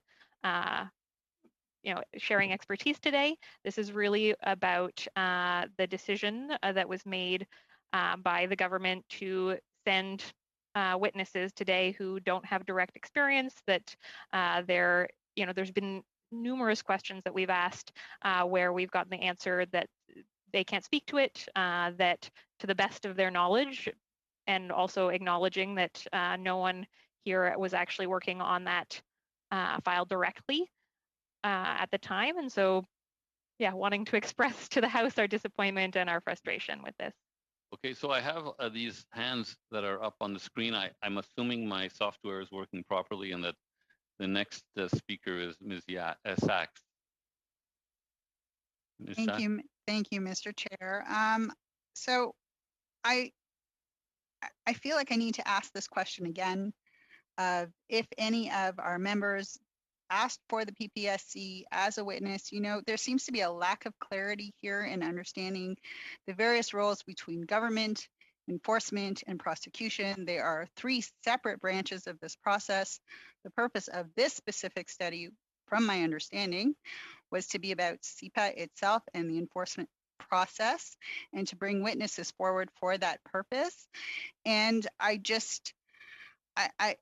we're eating up time. We're eating up my question time on this. This is a question, we've debated this over and over again.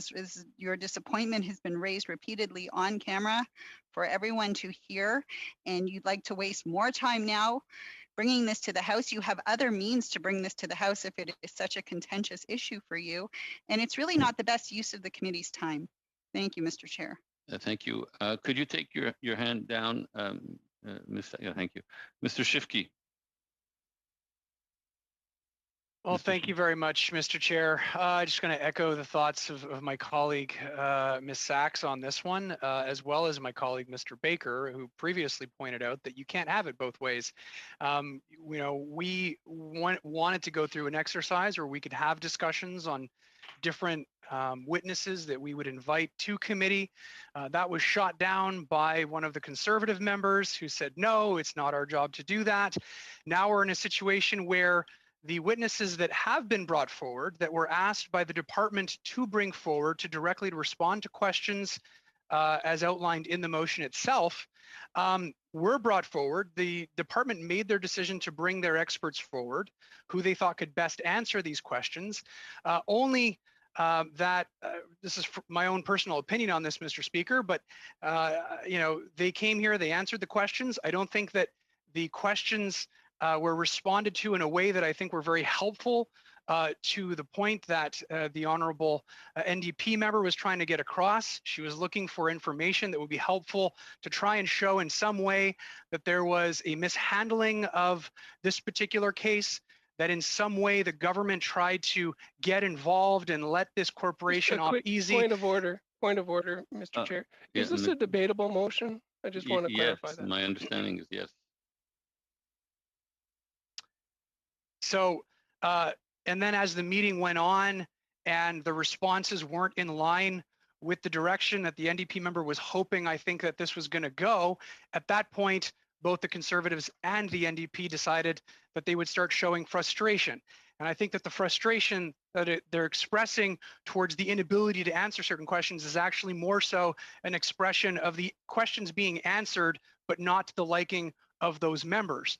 I would go even further, Mr. Chair, to say that I think it's embarrassing to conduct this kind of an exercise in front of the witnesses that we brought forward that are giving us their time on taxpayers' money, that have done their very best to answer these questions in the most professional manner possible. And I think they've actually done that very well, only to be witness to this debacle that is being put forward by both the Conservative member as well as the NDP member. I don't think this is something that Canadians want to see us do. And I think that perhaps it could have been handled, if they were going to approach this, it could have been handled differently by perhaps asking for the witnesses to be excused and for us to have this discussion perhaps offline. But they opted to do it in public, and so here we are. I would go so far as to say that this is something that I think that the opposition has strained to do from the beginning, Mr. Speaker, where you know, there weren't witnesses that were brought forward by the opposition members, so we added on another meeting to discuss this. Now we're having that meeting to discuss this, and even in that meeting that was agreed to discuss this, that was put forward by the Conservatives and the NDP, now they're not happy with the way that the questions have been responded to, Mr. Chair. I think this is, once again, I'll just end off by saying I think this is incredibly disrespectful to the witnesses that we've invited here. And I don't think that it does justice to the work that we need to be doing on this committee. And I'll end there.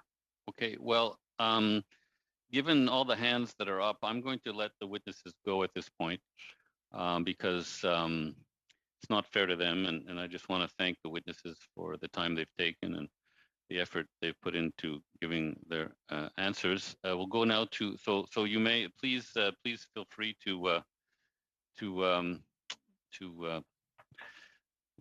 go about other business that you have. Thank you for coming here, and we really appreciated your insights. Mr.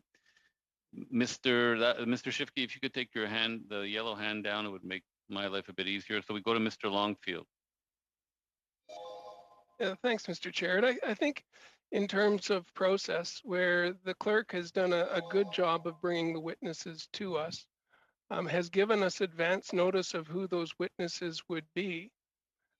We've had days with that in our inbox, knowing who was coming before us, and it's not fair to the clerk to have her read our mind to figure out whether she's got all the witnesses that may have been on other people's minds that weren't on her mind.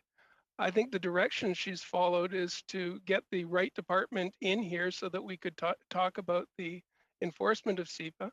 I was hoping to get hear a question or have a question come in about the relationship between the witnesses and the public prosecution services. It's important to see the separation. I think Ms. Collins was going to this with her questions about whether the Prime Minister's office was involved or whether ministers' offices were involved. In terms of the identification of cases and then the prosecution of cases, to make sure that's done independently. And that was being established by our witnesses today, that they were setting forth a recommendation for prosecution for a case. Now, the prosecution of the case has happened, and committees aren't prosecutors, we're not juries, and we're a partisan group of people, so this wouldn't be the place to get an impartial viewing on a case that Volkswagen has already been prosecuted for. So I think that the process has been followed. We could have intervened at some point in the last several days to say, wait a minute, we wanted to hear Maybe from I'm in the middle of doing something really. So Peter, you're not on mute. So I would say in future, if you get your meeting notice and if people aren't on the notice that you wanted to see, maybe you could get back to the clerk and make that suggestion or reply all so that we see that suggestion being made. But I don't see this as short shrifting any any of our study. I think we were getting to the right points, and also having the commissioner of the Environment and Sustainable Services having a second overview to make sure that this wasn't a politicized process, which might have been the risk that that Ms. Collins was looking at the beginning of this study. Having the department come at the end of the study was an unusual step that we took, and the Conservatives and the NDP both agreed to shortening the study by a meeting. So it's not like we voted against that. So I'm at a loss. It's good the witnesses aren't here, because it is a bit embarrassing that it looks like we weren't doing our job, when in fact I think we did our job, and the clerk did a great job of bringing the people forward. We had a lot of witnesses here today that we could have heard from instead of doing this debate that we're now doing. So with that, I'll turn it back over to Mr. Chair. I'm just disappointed in the way that politics is playing out in this committee. I know it's playing out in other committees. I know people are frustrated. I know that we're going through a lot of things with the pandemic, and here we are at committee trying to do the best for our constituents, but this is not doing the best for our constituents. Okay, thank you, Mr. Longfield. If you could take, yeah, thanks. Ms. McLeod. Thank you, Mr. Chair. And I think, first of all, two things. I want to make sure we're talking government, that was adopted as a friendly amendment. We don't need to discuss that. That would be my first point. The second thing is, I don't know that I'll argue with Ms. Sachs, but I think we're both pretty new to the committee. I'm in meeting 2.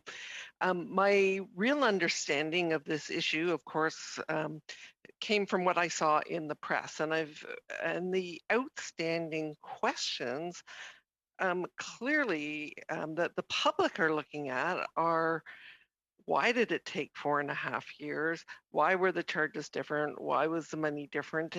And clearly, you know, to me, those are some of the critical nubs of this issue that remain unanswered. So certainly, you know, from my perspective, this is not a generic about motion. It was a specific motion about a specific issue that did sort of identify who we needed to talk to. And, you know, contrary to what Mr. Baker said, this is very different when you have, you know, government departments and officials invited, as opposed to witnesses that we put forward. So, you know, certainly we have not answered, this is, I understand, the last meeting, and we haven't answered through today, which would have been what I would hope to do, is some of those critical outstanding issues. Thank you. Thank you, Ms. McLeod. Mr. Albus. Yeah, thank you, Mr. Chair. So first of all, can you just confirm whether or not that what the motion is it pertaining to members, or is it pertaining to the Liberal government? Well, somebody made that's a good question. Somebody suggested that it should be government. I think you proposed that friendly amendment. Okay, so that was enforced. So now we are debating a motion specifically to the Liberal government, and that we're disappointed as a committee. Is that correct? Yeah, let me just double check that, Mr. Albus. Thank you. I really appreciate that.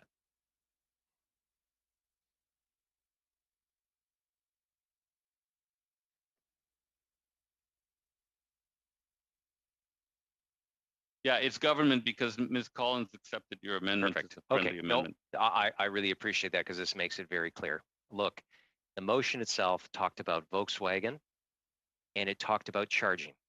And a critical piece of what we wanted, at least conservative members wanted to talk about today, was the whole spectrum, and it seemed that we only got part of it.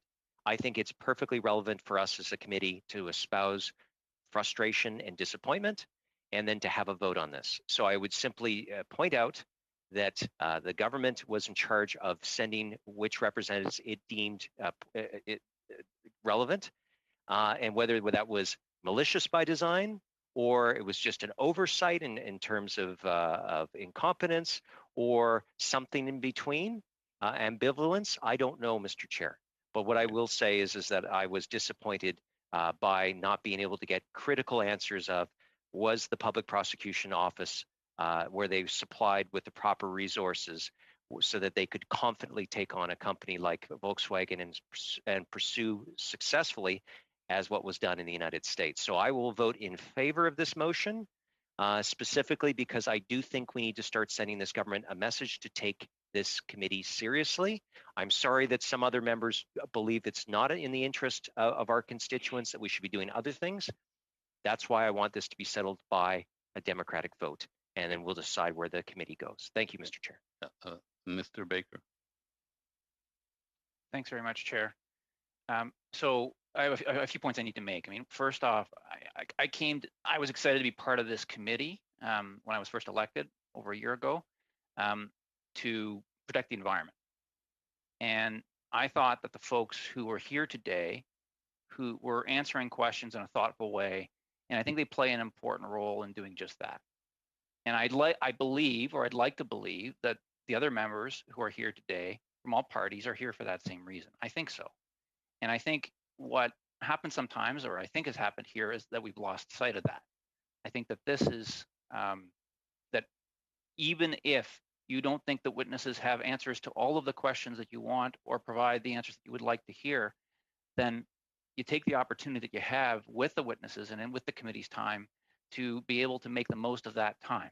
And then if you don't like the scope of what they're able to speak to, or you don't like the process that was undertaken, or you think that somebody and somewhere in the government didn't make the appropriate decision, then you can raise that with the chair and the subcommittee. There's avenues to raise that.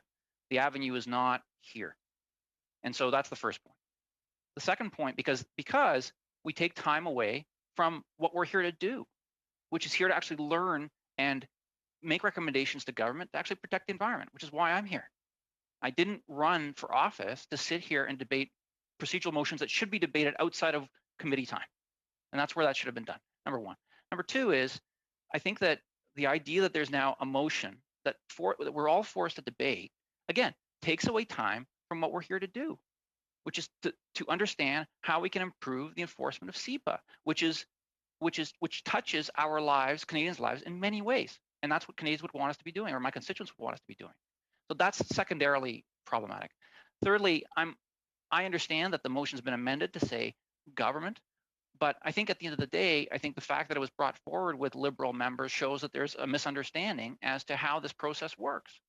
And that to me is disappointing. It's disappointing that the Liberal members in this committee were brought out in the initial motion and criticized the initial motion as though we had some sort of discretion in that decision. Next, fourth, the process for selecting witnesses, as Mr. Albus told me very clearly last time, is well established.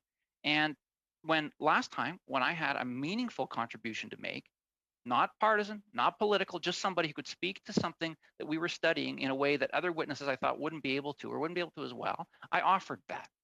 And I was told how wrong I was for bringing that forward because it was decided by the witnesses were approved by the subcommittee. Now, I understand that this is not in this particular study, that process was a little bit different.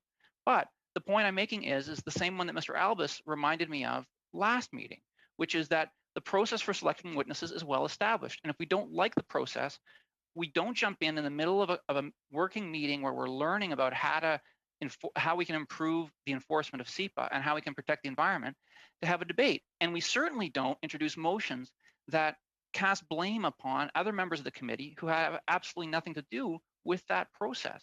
So all I'm saying is that this was an opportunity. I'm disappointed. I was learning a lot.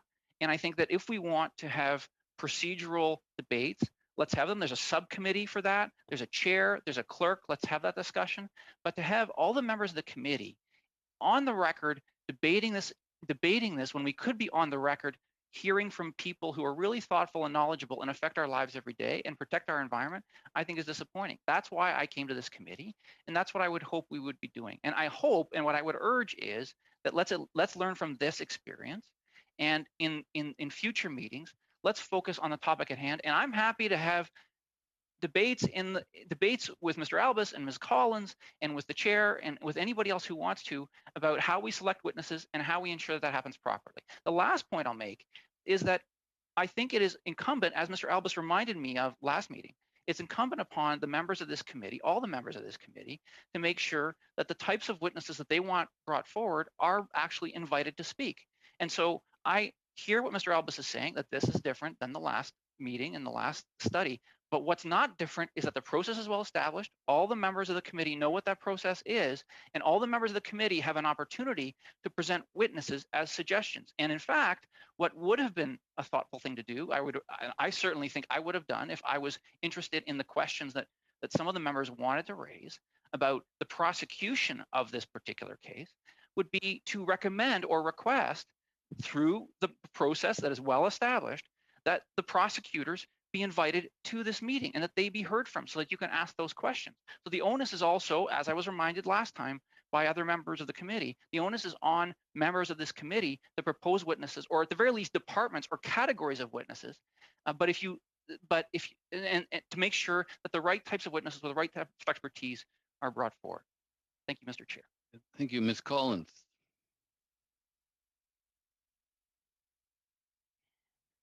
Mr. Baker, if you could lower your yellow hand.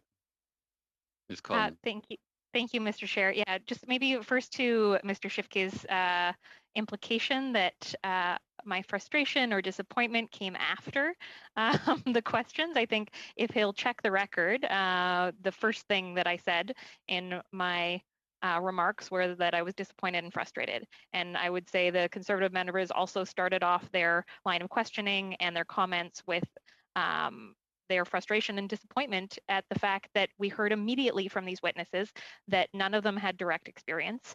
And maybe I don't want to take up too much of the time. I hear Mr. Baker and Ms. Sachs's comments about wasting committee time, and I guess I would just encourage Liberal members, you've had a number of chances to speak. If you are worried about wasting time, perhaps let's get on with it and vote on the motion.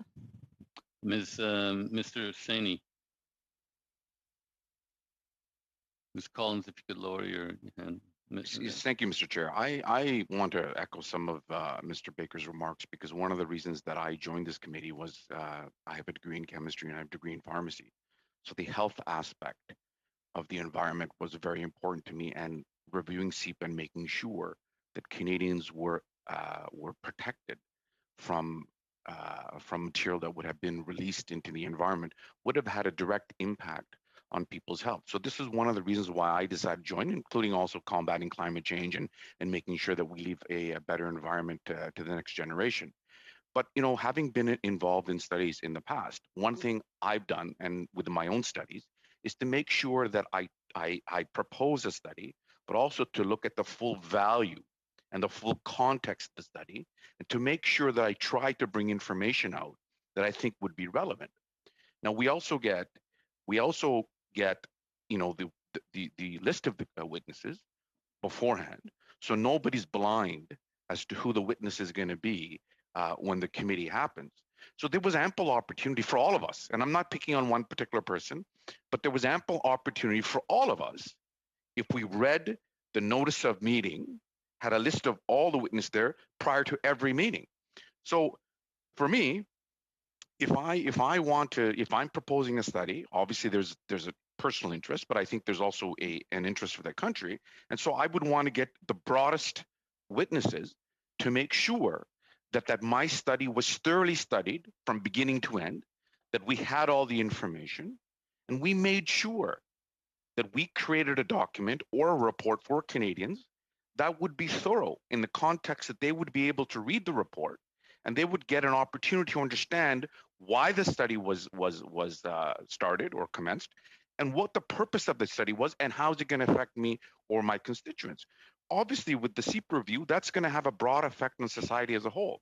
And I think as a pharmacist and someone who studied chemistry, that I would want to make sure that the enforcement capacity was there. Because if you don't have the enforcement capacity, then it's not really going to be helpful. But we all know who the witnesses are. The witness list is not a surprise at any given time. When we get our notice of a meeting, we have the witnesses. But the people, and like I said, but knowing my own style of studying witnesses, I try to suggest those witnesses that I think that can provide not only one context, but provide a much broader view, because the environment should not be a partisan issue. What we should be debating environment about is how do we get to the objectives that we need to get to. But if you want to make this in a broad-based way, then I think that we need the widest witnesses, but those witnesses should be known to us all. And if I have some witnesses, I would suggest somebody else had some witnesses, they should suggest. But if witnesses needed to be called, the witness list was published beforehand. So I think that, to blame the Liberal Party or the Liberal government or whenever you say it, I don't think that's very fair, because everybody saw the witness list. This was not a surprise. These witnesses that came today, their names were published. You knew beforehand. We all knew beforehand that who would be here and who would not be here, and what would be their fulsome contribution to the study and to the committee. And that's something that's known to us all. And whether that's discussed at the subcommittee or whether that's discussed after, those names are known to us all. So I just want to make that clear. Thank you, Mr. Chair. Ms. Sachs.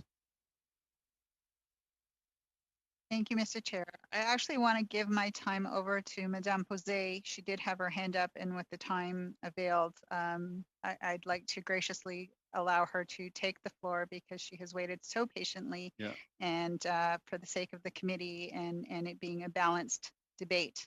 Madame Posey? Well, just a second. I appreciate that very much, actually. But I think, well, I mean, well, Mr. Shifke's next if he wants to give his time to Madame Posey, but she would follow Mr. Shifke. So either way, Madame Posey is going to get to say something. Mr. Shifke, do you want to say something, or do you? Oui, ça va être un plaisir de passer mon temps. It'll be a pleasure to cede my time to Ms. Posey. Well, 6 of one and half a dozen of the other. Well, thank you very much. It was very kind of you. I think that we've had witnesses appear before us that have put their finger on shortcomings of the Act. I asked a number of questions about this that shed light on this very fact. I think that the witnesses were interesting. They had something to say. And yet, I share Ms. Collins' thoughts to the extent that Connaissant au niveau de ce qui est arrivé à there are misgivings about what's occurred at Volkswagen, but to blame the government or blame Liberal Party members is a tad excessive to my mind, because I don't think that this was intentional. Maybe I'm a bit naive. I don't think that it was deliberate. What I do think, however, is that we need to underscore our disappointment so that we can be taken more seriously next time. So I think that Ms. Collins' motion, well, I would delete a section of the motion where it refers to the government's accountability. So you want to amend Ms. Collins' motion, is that correct? Yes, that is correct. I don't have it in front of me. I have it on my cell phone. Okay, no worries. Just give me a second, please, says the chairman.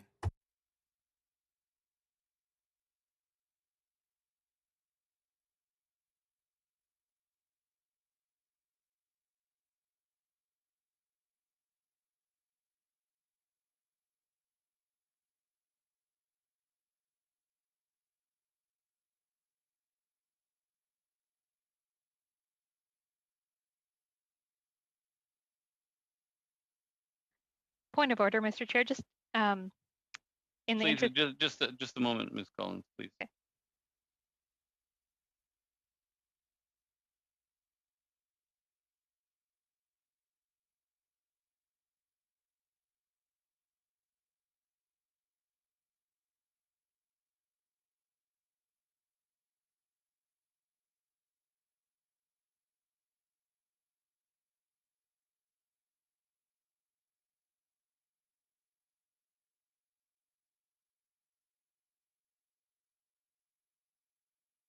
Okay, Ms. Collins, what I would suggest, if you could do me a favor and send me your motion to my P9, then we have something to work with, and we can then pinpoint the words that Madame Posey wants to change, and we can have a debate on the amendment to the motion. And we would start that debate with Mr. Shifke. But if you could just send me your motion, which you already read to me once, which I think you already have written down somewhere. If you could send that to my P9, I should get that any moment.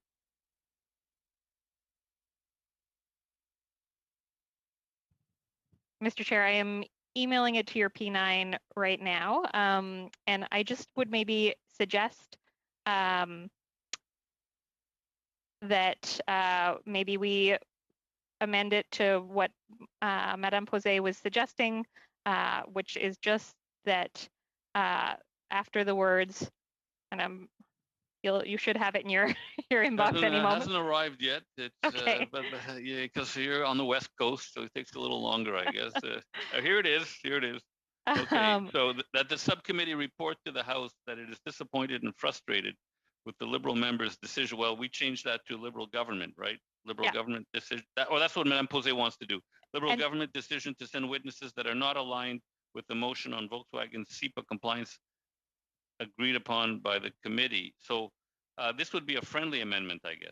And so, Mr. Scarpaleggia, or sorry, Mr. Chair, just potentially amending that section after disappointed and frustrated, that the committee was sent witnesses that are not aligned, and that way that removes any. Oh, so we're not even mentioning the government. Well, first of all, we've got Madame Posey has an amendment. Okay. So you can. Are you withdrawing your amendment, Madame Posey? No, Mrs. Well, no. I think that Ms. Collins has hit the nail on the head as far as my amendment is concerned. You know, we're disappointed and frustrated that the committee was sent witnesses, etc., etc. Ms. Posey and Ms. Collins, you're on the same page, if I've understood correctly. And Ms. Collins and Ms. Posey, since this is a friendly amendment, if I've understood correctly, Ms. Collins, it's a friendly amendment, so I can accept that. But could I just ask you to indulge me and send me the final version of your motion, Ms. Collins, please? And then we can continue with this evening's debate at that point on the motion as amended with the wording, the new wording submitted by Ms. Collins, informed by Ms. Posey.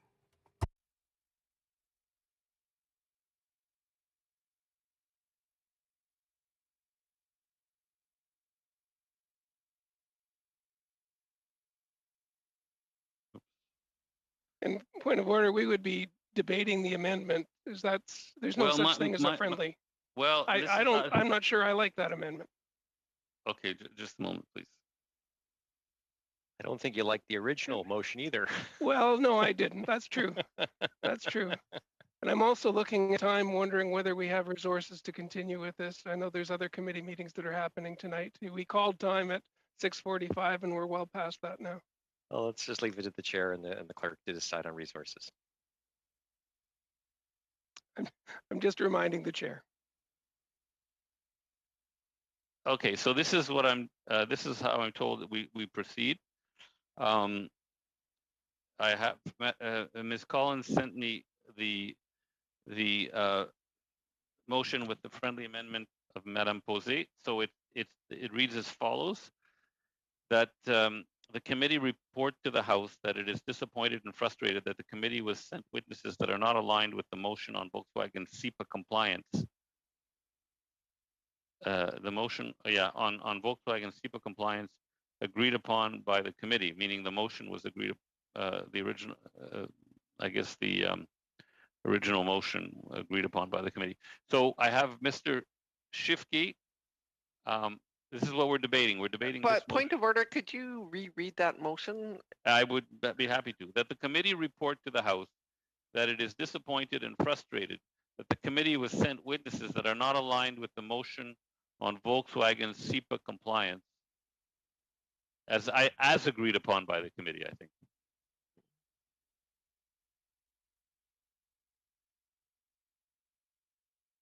Or just with the motion on Volkswagen SEPA compliance. We don't need agreed upon by the committee because it's the motion. Obviously, we agreed upon. We agreed on the motion on the study. So is that okay if we just take out agreed upon by the committee? I think it's a bit clearer. So it would read that the committee report to the House that it is disappointed and frustrated that the committee was sent witnesses that are not aligned with the motion or the intent of the motion on Volkswagen's SEPA compliance. Does that make sense, Ms. Collins? You're on mute. Yeah, okay. I see the thumbs up. So okay. So just let me write this down so that okay, that the committee report to the House that it is disappointed and frustrated that the committee was sent witnesses that are not aligned with the intention of the motion on Volkswagen's SEPA compliance, period. Okay. So now this is what we're debating, and Mr. Shifke has the floor. Monsieur le Président, peux-tu répéter? Mr. Chairman, could you please repeat the motion in French just for the Francophone members of the committee? Yes, of course. I'll do my best. I'm not an interpreter, but here we go. Just hold on a second, please. That the committee report to the House of Commons that it is disappointed and frustrated that the committee was sent witnesses that were not aligned with the intention behind the motion on, how do we say, compliance in French, says the chairman. I'm looking for how to say this in French, says the chairman. Conformité. Ms. Posey, how do you say compliance? En tout cas, sur la motion sur l'adhérence à la loi sur la protection de l'environnement, quelque chose comme ça. Compliance. Yes, conformité is compliance in French. So there you go. Mr. Shifke, thank you very much, Mr. Chairman. Say that, you know, it's incredible that we're actually, first of all, debating a motion that had originally in some way implied that Liberal members or the Liberal government somehow decided that we were going to put witnesses out that were not able to answer questions. I personally find that offensive because I worked with the honorable NDP member in trying to figure out what motion we were going to put forward to this committee to study. And we both agreed of the equal importance of looking into Volkswagen as well as looking at how we can strengthen the enforcement mechanisms in SEPA. So to then somehow think that myself or any other Liberal member of this committee would be putting in place or would invite only witnesses that are unable to answer our questions makes absolutely no sense.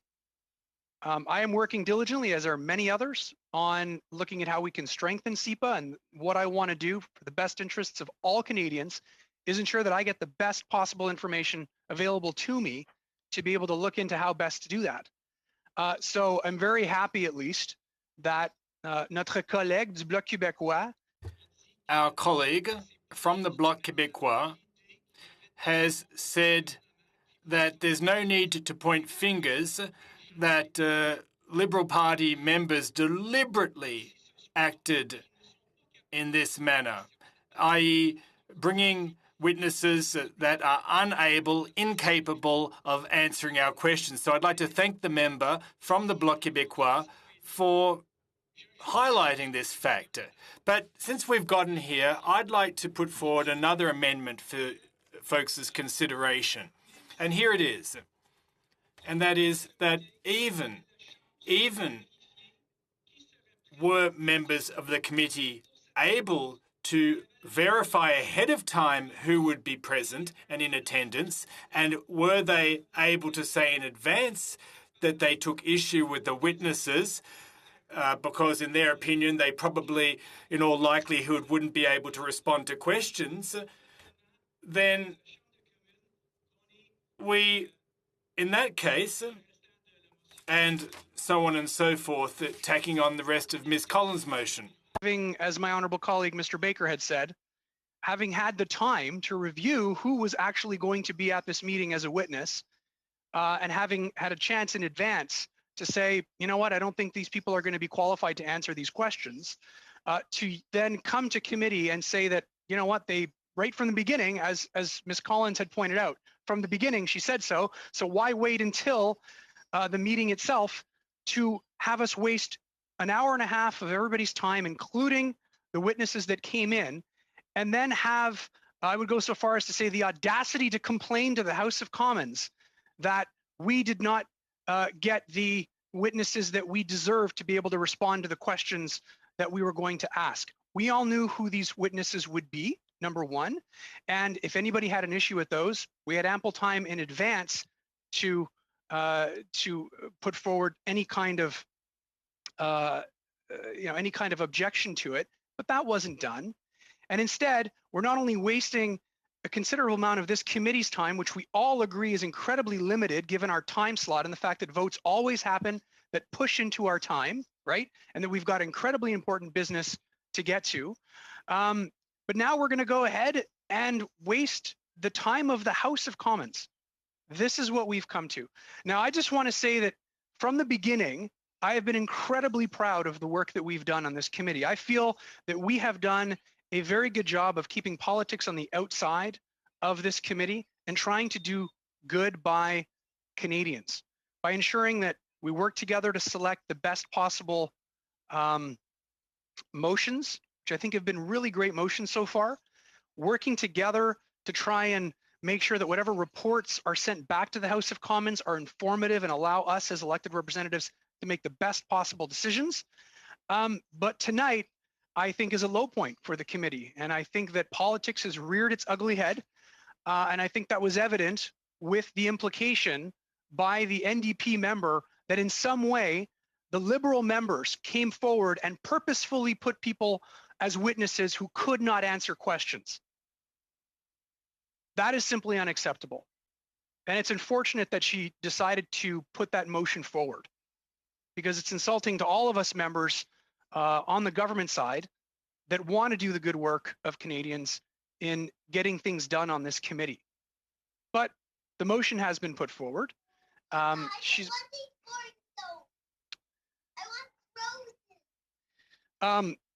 And with that, give me 1 second, my love.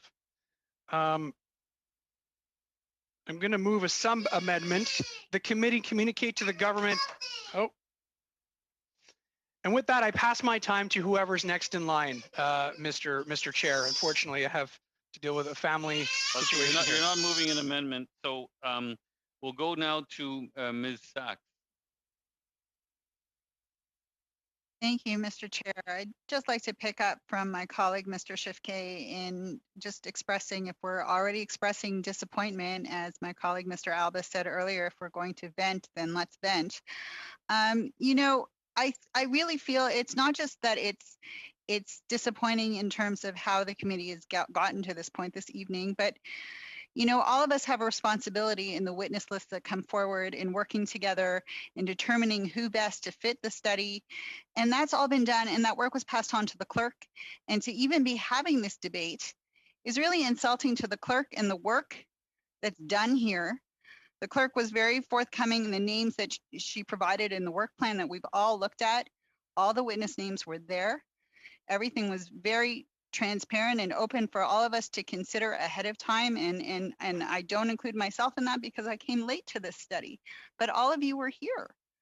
You knew who was coming forward and you knew how you wanted to frame this study, which is something that Canadians really want to know about. They really want to know how we're going to improve CEPA for the future. That's really the crux of this, to rehash and reevaluate what was and not provide Canadians and my constituents with a roadmap of how we ensure enforcement for the future is an absolute waste of time of being here, highly disappointment, and a waste of time of the House. We have critical work to do here. I asked to be on this committee when I was offered I felt very fortunate to be able to join this committee. And I am profoundly disappointed that this is the level that we've gotten to. And, you know, I've been a member of parliament and busy in my work here in this committee and other committees for just barely over 3 months. and we can't seem to move forward and work with the witnesses that we have to really garner the information that Canadians want to have. Is how are we going to make sure they are well served in protecting the environment of our country in the future?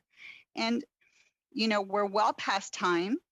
All of us, I'm sure, are tired and would like to go on. There's other important committee business that needs to be done, and putting a motion like this forward is really I'm embarrassed that we're questioning this to the clerk.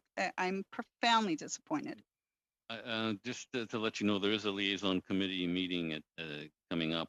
Anyway, Mr. Longfield, which the chairs have to be at, but I mean, obviously, I suppose that's my problem. But Mr. Longfield. Yeah, I think we're getting to the point of repetition, and I would move that debate be now adjourned. Okay, that means I think there's no debate on that. We would go to a roll call vote. Is that correct, Madam Clerk? That is correct. Okay. So please go ahead and ask the members how they feel about that. Mr. Baker? Opposed. You're opposed to adjournment? Yeah. So we are voting. We're voting on. We're not voting on the motion. We're voting on. Mr. Longfield is proposing that we adjourn. So we're not voting on the motion of Ms. Collins as amended by Madame Posey. We're voting on whether we adjourn at this point. Mr. Chair, just point of order, part of clarification, just so I'm aware of the process. Yeah. Just wanted to know if we adjourn now, is this picked up at the next committee? I'm confused as to why we're voting on adjournment instead of just voting on the motion itself and then adjourning. Yeah. Well, we're voting on adjournment because Mr. Longfield is asking that we do that. But please just. And my understanding is that we are voting on to adjourn debate, correct? Not adjourn the meeting? Well, I thought it was Mr. Longfield, isn't it, no, to adjourn the meeting? It's to adjourn the meeting. Okay. So the motion is to adjourn the meeting.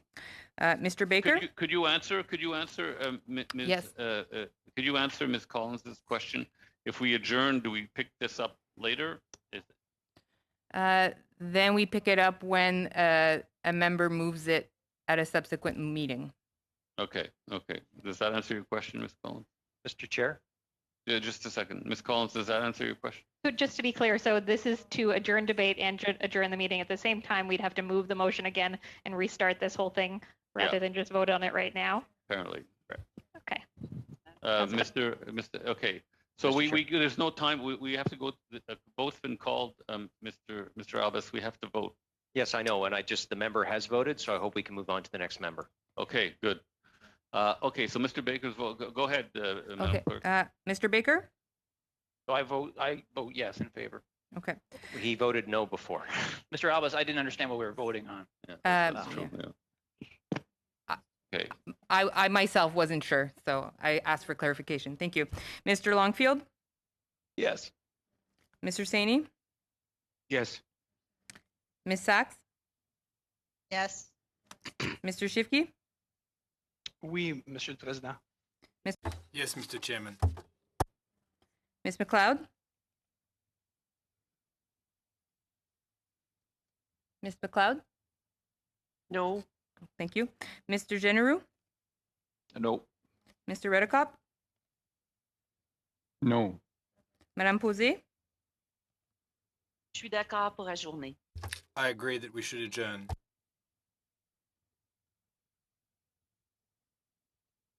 Ms. Collins?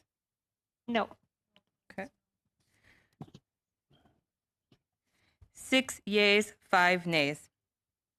Okay, so we'll see each other soon. I don't know if it'll be next Wednesday because of the votes, but nice to see everybody. We'll see you again soon. Thank you, Mr. Chair. Okay, bye.